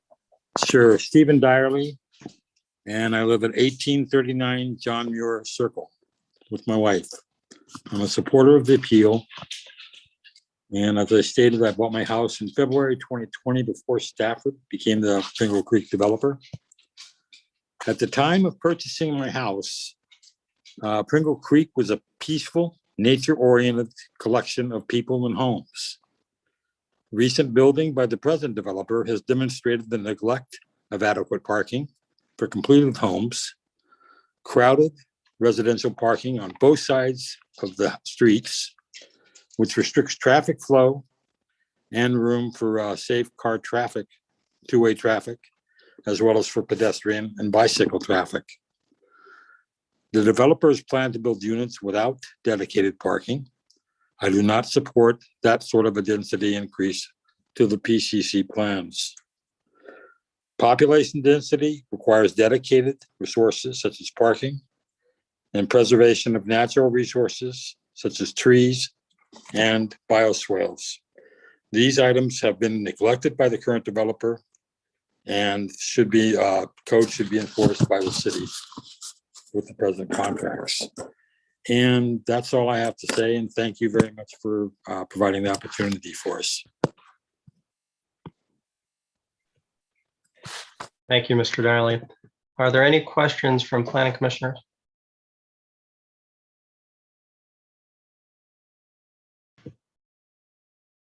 Okay, Shelby, do we have any other folks signed up to testify? That was everyone. Okay, great. We have time for additional questions from staff, or do we do rebuttal first? I think we can do rebuttal by the applicant first, and then additional comments first. I feel like that feels most appropriate to me. Just no, so I'm sorry. The applicant, rebuttal should always be last. So the applicant will get the final rebuttal. Yeah. So thank you. Questions to staff. Yeah. And just a reminder, it's 8:44, so we will probably need a motion to extend the meeting past 9. If anyone wants to do that now. I Josh move, has her hand up. yeah, I move I move the planning commission extend our meeting past 9 o'clock. Do I have to put a time frame? I believe so. 9:30? It needs to be in 15-minute increments. Okay, 9:15? Second, anybody? I'll second. Yeah, I'll second that. Second by Augustin. Okay, if you'll, Shelby, can you call a roll on this? Commissioner Augustine, Aye. Commissioner Heller, Aye. Commissioner Capcho, Aye. Commissioner Pollock, Aye. and Commissioner Slater. Aye. Okay, Commissioner Slater, I missed your hand being up there. Did you have? Oh, I had a question for staff, but I can wait till we're at the right point. I think we're at that point now. Okay. I will say at the beginning here that I did actually manage to read all the materials and comments and the application, and still have many, many questions. So I will probably take this, depending on my colleagues, in a couple different bites. One question that I want to start out with, though, is, and maybe this is to Bryce, maybe to Lisa. I'm not sure. I feel like part of this testimony is about a dispute between the developer and the homeowners, and some of this is there's a confusion about the city and the planning commission's responsibilities. And I'm wondering, for example, does the city have a responsibility to advise the homeowners on their street signs? I thought they were private streets. Can I get some guidance here as to how to differentiate some of the issues that are coming up before us? I can address that. So in terms of the street signs, there is a requirement in the refinement plan that there be on blocks of the length of 200 feet or greater, that they have to have the area, because with the width of the streets, if you have a 20-foot wide travel lane, and then you have, or after the travel lanes are 13, for many of them, and then you have parking spaces that are 7 feet wide on both sides, and so well, sorry, let me restate that. It's 20 feet, but then there are 2 rows of parking on each side, where 3.5 feet of each of those parallel parking spaces on each side of the street results in 7 feet of width taken out of the 20 feet width of 20, or the 20 foot width. So you result, if you're parking on both sides, you have a 13-foot clear lane. In order to address that, the fire department, required, and it is in the refinement plan, that they have to have, on those blocks that are greater in length, that area, that's 40 feet long to accommodate the length of a fire truck, where there's no parking on either side of the street. And so if you get rid of parking on either side of the street, you now have a 20-foot travel lane, which is the minimum width necessary for, two-way circulation and fire department access. So that is a requirement of the refinement plan. Whether or not all the streets out there do have that, I do not know, but that is a requirement of the refinement plan, and that is something that does need to be enforced because that is a requirement of the plan. And is that our responsibility as the city? It's a standard in the refinement plan, and it is for a fire department access, so that there is a need for those spaces, those queuing spaces to be present. And if that is in the form of, signs that are, posted, in the appropriate areas, to ensure that, that there are those refuges, 45 feet long, 20 feet wide, that is something that, the city, we need to make sure happens, because it's not only a requirement of the refinement plan, but it's a requirement of the fire department. Thank you. I'll turn it over, but I'll be back in line. All right, Commissioner Pollock. Okay, so on page 13 of the refinement plan that just talks about area 3, it says that, and I'm repeating this question I put before another individual. It says area 3 is developed as a community center with an active open space plaza of 1.5 acres, featuring 2 large native oak trees as an anchor to the community square. That sort of that sort of telegraphs exactly what they want the village center to look at. So my question is down below where on the tables, which is required elements. It says a AU zone per DU per gross acres, and it has the area gross is 4.5, but then it says parcel area net 4.23. How can that be when 1.5 area acres with the 2 trees is supposed to be left open? I mean, how do you count a unit on areas that clearly would never intended to even have a building or a housing on it? Yeah, so let me just share my screen. I think, that leads to the confusion that's associated with, let's see, I don't think I'm sharing my screen. Let me do that real quick. I just want to point out, one thing in terms of, everybody's talking about the 95, and there were examples, shown of like the Grove Apartments, 6 buildings from the Grove Apartments occurring. There's just physically not enough land, in the area of Area 3 to accommodate that type of development. So the constraints of the open space and, that is required to be there. So if you look at this, the map here, the illustrative plan, that shows the green space, that is not going to be developed. This will still be green space. You have the hog fuel shed building right here. You have, this would be a new building that was envisioned. This is a new building that's envisioned. This is an existing building that's retained. This is the building that Terry owns here. There's proposed development shown on this lot here, with some development scattered amongst the trees and the building at the corner. But this is all, in the village center area that everybody's talking about. This is the area. You're not going to see the Grove Apartments, or similar, scale of development coming in and, taking up the the village center. It will be on the periphery of the open green. And that's, it's a max, it's a maximum density. It doesn't say it's not a minimum, it's not required, it's a maximum, so it's, unless, and there's a height limit of 45 feet, there's just a physical limitation that you're gonna, run into, and you're not gonna be able to, do that, probably that level of, development in this area. Yeah, that's the other thing that was confusing, because up on top on the description, it says the building will be allowed to project within an area A maximum of 15 feet to accommodate architectural features, and then it down below it says 45. So what is the building? So you're saying the building height is 45, not 15? The building height it's in the table, it says building height minimum is none, and then the maximum is 45. Now, on the non-residential side, it's a minimum none, maximum of 60. And there's the 2 columns in the table. Let me see. I can bring up that chapter real quick here, or bring out the chapter, but let me stop sharing and go to a different screen here. Right. I see the 60 for the commercial and 45 for the. I'll just do this in general. So, and while you're doing that, so that green area that you showed me, is that going to be 1.5 acre, or it's a lot less than 1.5 acre? I do not know the exact numbers, Commissioner Pollack, right off my head, but it would be the area in the center that was that would be subject to the village center area, because we are talking about the village center area, right, here. So it would be this, not.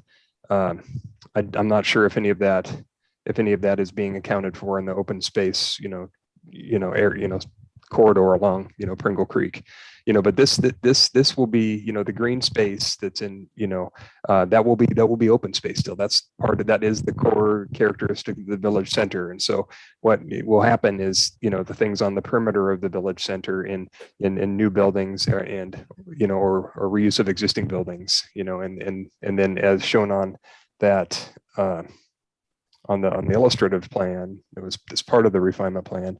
It does, show, a building, at the corner of Village Center and I forgot the name of the other street here, Thoreau, maybe, I can't remember that. There's a building there. There's the Painters Hall.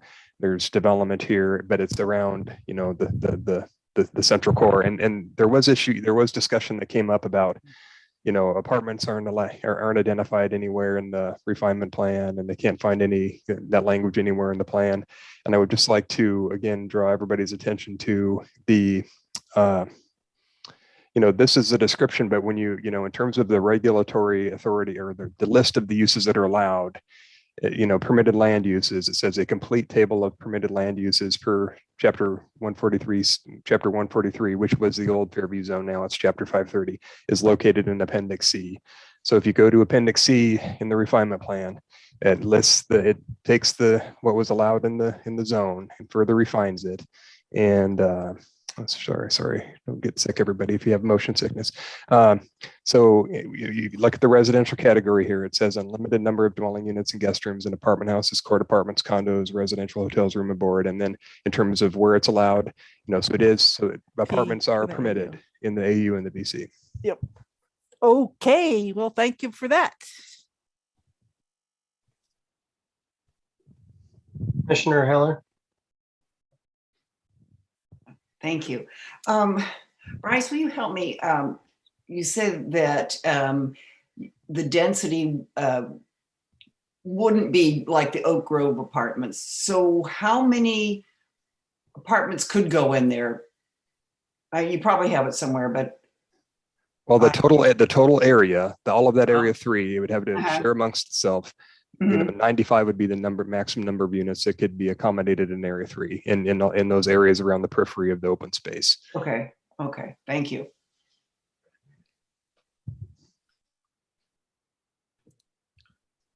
Commissioner Slater. Hey, Bryce, it sounds like you are skeptical that they will be able to reach 95 units because of building height constraints. Is that what you're hinting at?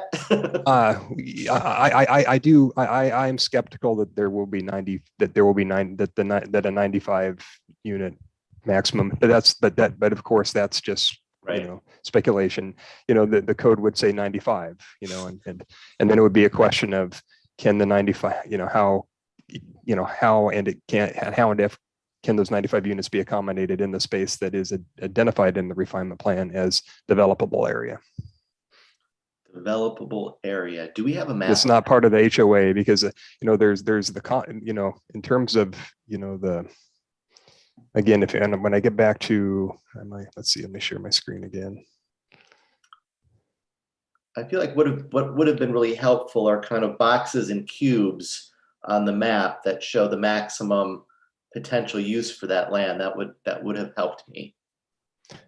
In terms of the sorry, get back down to,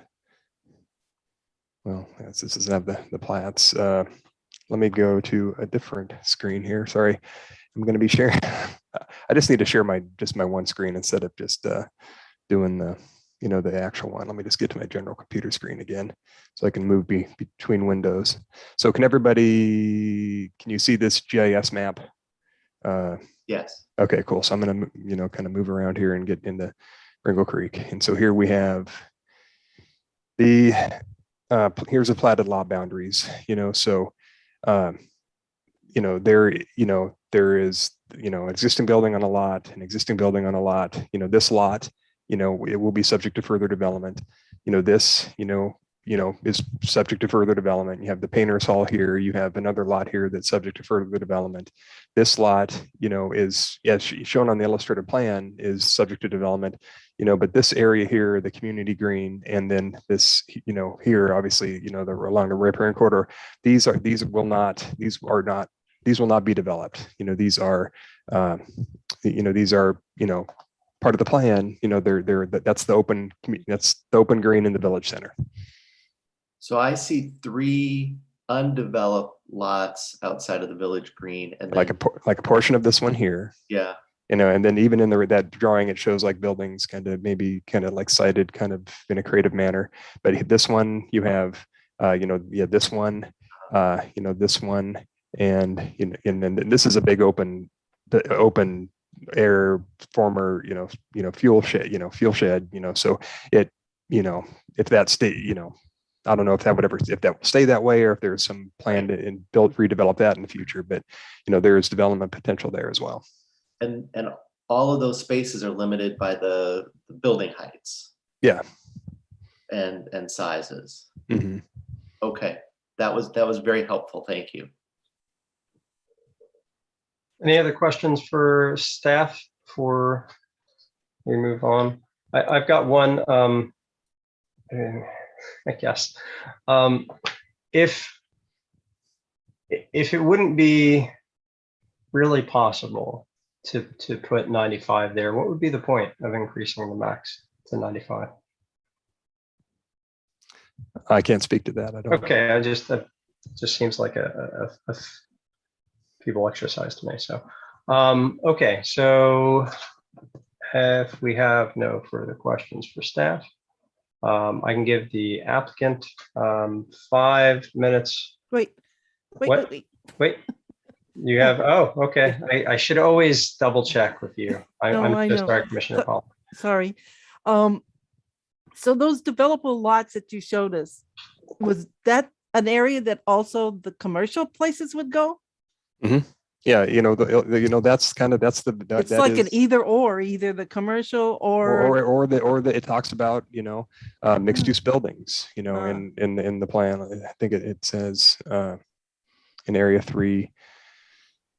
Yeah, I did see that. Commercial, it says mixed use, commercial, residential. Right. I did see that. Okay, thank you. And that's would be, my final question for staff. Okay, thank you. And before we go to the applicant, I'm going to ask one more. And we'll get right to you, Mr. Keene.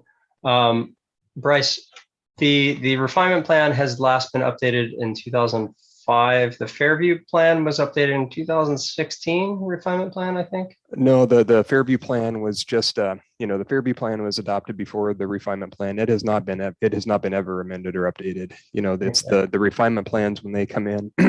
They're reviewed against the Fairview plan, and there have been small to this refinement plan there have actually let me correct that. The Fairview plan was amended for some of previously for some of the buildings on the historic crescent that were designated for preservation. So there were amendments to the Fairview plan to identify those buildings that were originally intended to be saved, to identify them for removal. But it was the only amendments to the Fairview plan have been I think there's 2 or 3 for changing the designation of the building to allow them to be removed because they had deteriorated to the extent that they weren't safe anymore. And so there were those amendments to the Fairview plan. This refinement plan, I don't believe has ever had an amendment to proposed to it. And there was other discussion too about the relationship of the other development of the Grove Apartments. I just want to point out that is a different refinement plan subject to different standards. The Grove Apartments is not subject to the rules. Pringle Creek, it has its own refinement plan with a different standard for parking.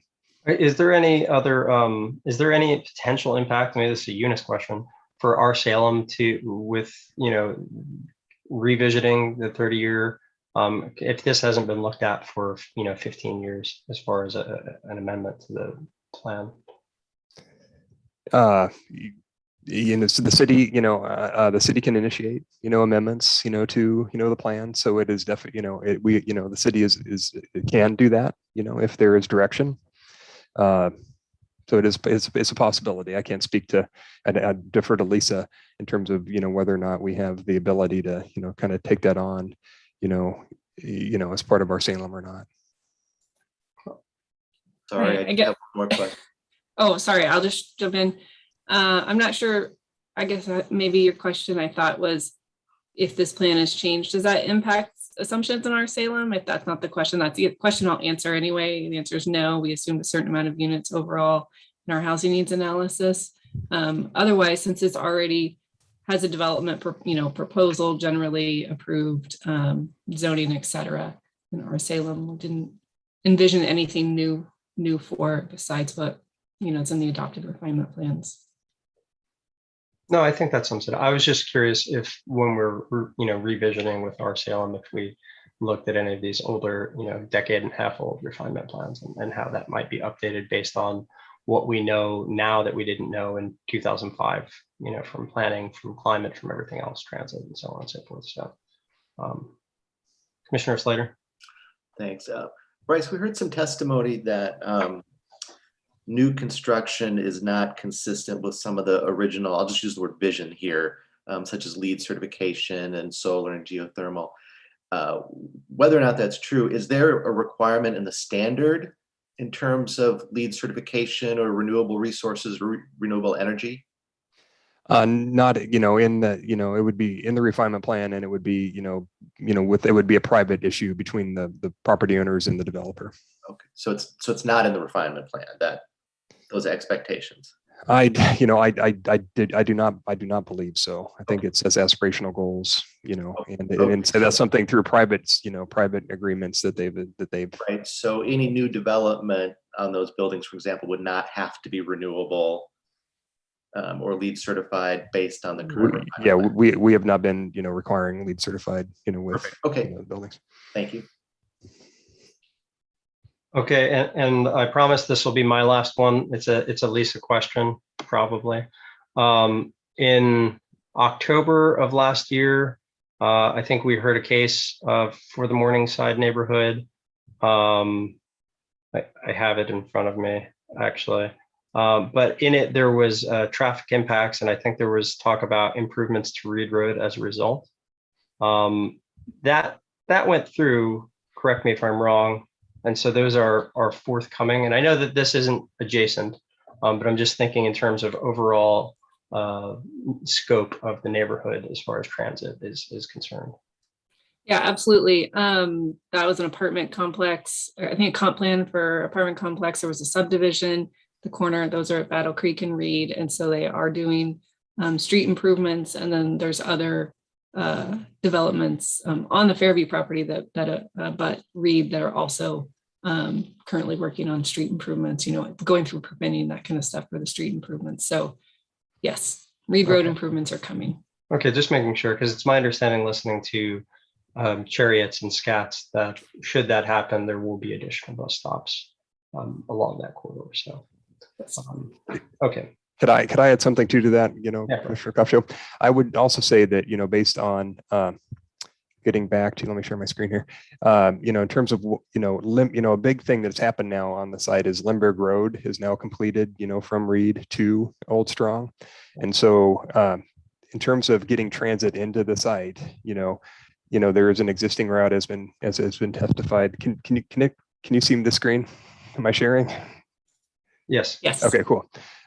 So there's a transit route on Fairview Industrial Drive. So it would seem to me, if I were, planning for transit and wanting to, have that, yes, Reed will be improved, but then, a good way to serve the Fairview site would be utilizing, maybe coming off the existing Fairview Industrial Drive and being able to come in through Limburg Road and then out to Reed, because, this is a collector street, and then Strong Road, will be, eventually, connected, in the future. So you'll have east-west and north-south connectivity through the property. And right now, Limburg Road it's a collector street, and so there there is a way to a street that could handle transit through the kind of the core of Fairview. No, thanks for that perspective, Bruce. Okay, any other questions for staff? Okay, I'm going to turn it over to I promise this time for real, the applicant for rebuttal, Mr. Keene. Thank you for being patient.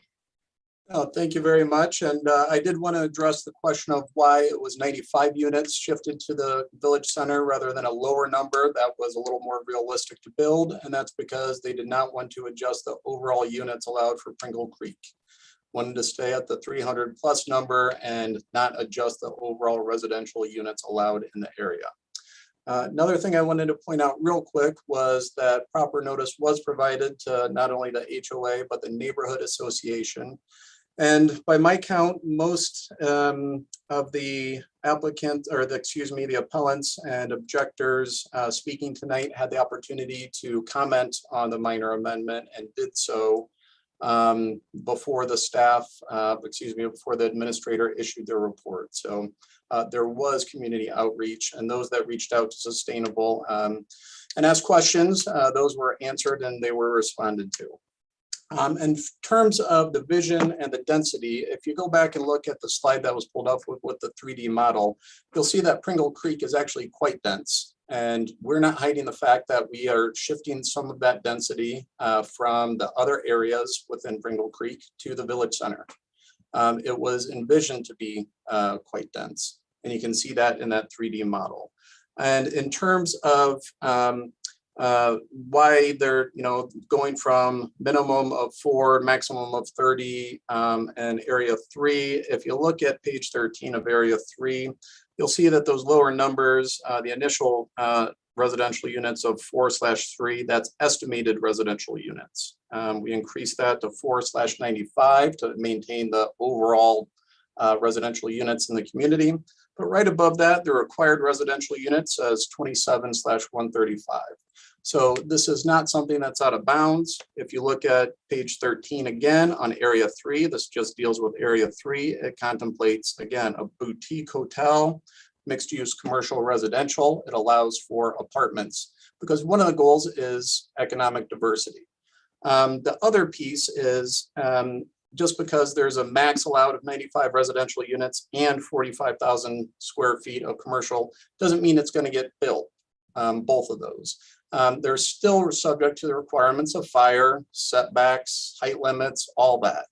The other piece I wanted to address briefly is that many of the comments, and I appreciate and respect that the community members have strong feelings about their neighborhood, but they simply did not have anything to do with either sustainable or the minor amendment. Sustainable met the criteria. The criteria are straightforward and they are limited, as was the minor amendment application, which is why it was granted. We're not sustainable is not Stafford. It's not the HOA. It doesn't have anything to do with street signs. The fire department still has to come in and approve each development by project. Frankly, it is a lot of concerns, including they want to see certain uses, a cafe or so some other certain use in there. But the allowed uses are what's in the code, and it may not satisfy all the current members, but it's what is allowed and is part of the vision for Pringle Creek community. It was designed to be an economically diverse and mixed use neighborhood with some density, as you can see from that slide, and the numbers of residential units and commercial square footage allowed. And many of these objections are based on the refinement plan passed in 2005 or individuals' experiences living there, but the overall vision is for what it should be at build out, not right now for the current homeowners where it is less than half built out. It was always meant to have more density. And to speak further to the original vision, we do have one of the founders of the area, James Meyer, who was the lead architect, and he is prepared to say a few things on the original vision and whether density, non-car centric, non-single occupant vehicle aligns with what is going on with the minor amendment. We have about a minute and 20 seconds if you want to do that. Minute and 20 seconds. James Meyer. You guys have seen me already tonight. I was the young guy standing on the 3D model, although now I'm a retired old guy, and since Bryce was a baby planner, he's still young. The notion of what was envisioned by founders was mentioned a number of times tonight, although it was hard for me to quite translate whether that was with love or hate, because of all the emotion it's associated with the place. We designed it for emotion, diversity, for energy, for sustainability. I believe the 3 items that are asked for in the minor amendment are 100% in line with the vision that started Pringle Creek community many years ago. There's lots of other issues. It's a complex, communities are complex, but the 3 items for you guys to look at and to make decisions on line up completely. I will offer, if I was a betting man, I would say that there'll be about 50 units and 16,000 square feet of commercial that would end up in the village center. So thank you so much. Thank you, Mr. Meyer. Before we move to questions, if we can, I need another motion to continue the hearing as we are about to run up to 9:15. So moved. Slater. Slater moved. And if I could interject, I apologize. I made a mistake remembering what the rule was. The rule actually is the meeting can be extended in increments no less than 15 minutes. So I should have allowed the 9:30 amendment to begin with. So I apologize for getting that wrong. It's taking out of your, we'll dock you a quarter billable hour. If we can get a second on that, that'd be good. I'll second. Thank you. Do we want to just go to 9:30 or should we be a little bit more realistic and push this a little bit longer? I was hoping 9:30 was realistic, but. Okay, I'll stay with 9:30. Okay. 9:30. I'm an optimist. You want to call roll on that? Yes. So Commissioner Augustine. Aye. Commissioner Heller. Aye. Commissioner Capcho. Aye. Commissioner Pollock. Aye. And Commissioner Slater. Aye. So presiding officer Capcho. Yes, sir. Is it your intention to, is not your intention to hold a vote tonight? Is that correct? Or are you planning to hold a vote? I'm planning to hold a vote on something. Okay. Yeah, potentially. Okay. So is there, after rebuttal, if I could have assistance from Lisa or Shelby, is there one last chance to ask questions of the applicant? Or is the Yes. Yes, okay, thank you. And I think Tom has his hand raised. Maybe there's something he wants to add. Yes, I just wanted to remind the chair that before you close the hearing, that you give people an opportunity to make any requests that they might have before closing the hearing, so that we don't have a repeat of a prior. A request to leave the record open or to continue the hearing. That's right. Yeah. So maybe when you're all done, before you close the hearing, if you'll just ask if there's anybody that's participated tonight that is requesting to leave the record open or continue the hearing. Broadly ask anyone. Broadly, yeah. I want to make that clear. Thank you. We'll do that. Okay, do we have any questions of the applicant before we look to do something else?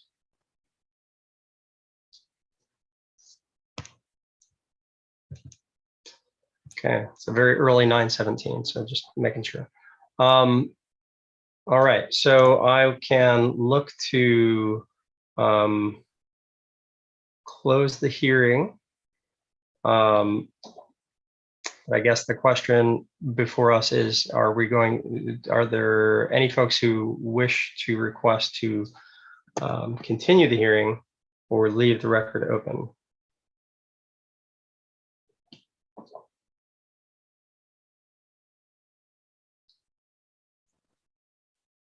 And if we can just have a moment. Oh, sorry, I apologize. I was muted. This is Terry Valiant. Yes, and the intent is in holding the record open that people have an opportunity to submit additional information, correct? Yes.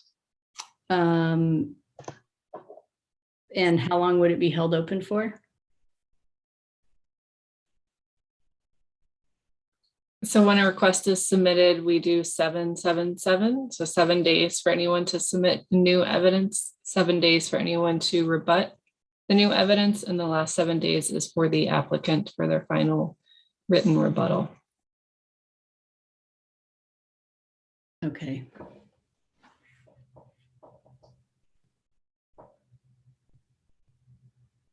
So did you say yes, you're going to request that, Terry, or now or ever, I guess not forever, hold my peace, but Yes, I would like to request that the record be held open. Great. All right. Mr. Keen, I see your hand up as well. And just a point of clarification, now that the record's been requested to be held open, anyone can submit additional information in this next 7-day period. Is my So understanding. noted. Is that right? Yes. Yes, sir. Okay, thank you. Okay, so I will move to close the public hearing at 9:19. And then a request to leave the record open has been made. I would ask for a motion that we leave the record open for 7 days for new. I'll make a motion to leave the record open for, for, do I have to say everything? Just leave the record open, right? I think that's good, Commissioner Pollock. And if it passes, I'll state the dates to everybody for clarity. That's normally what we do. I just say, leave the record. Second. Any discussion? Okay, Shelby, if you can call roll on this. Commissioner Augustine, Aye. Commissioner Heller, Aye. Commissioner Capcho, Aye.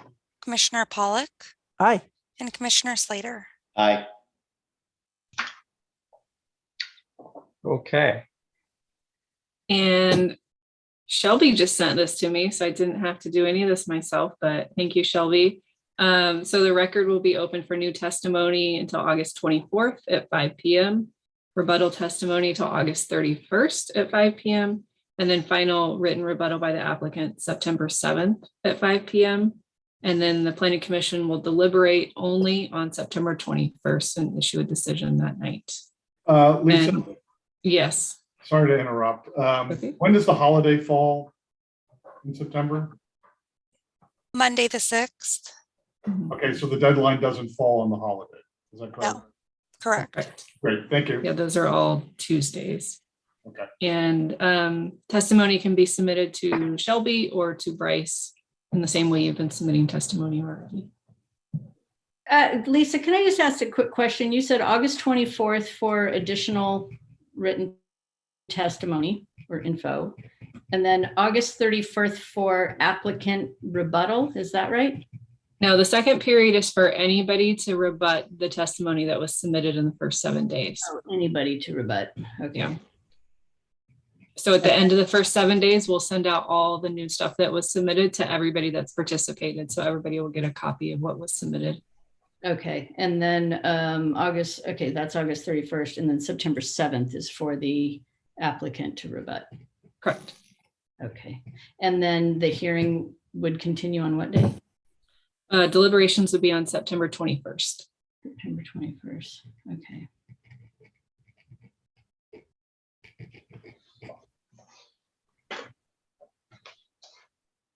Okay.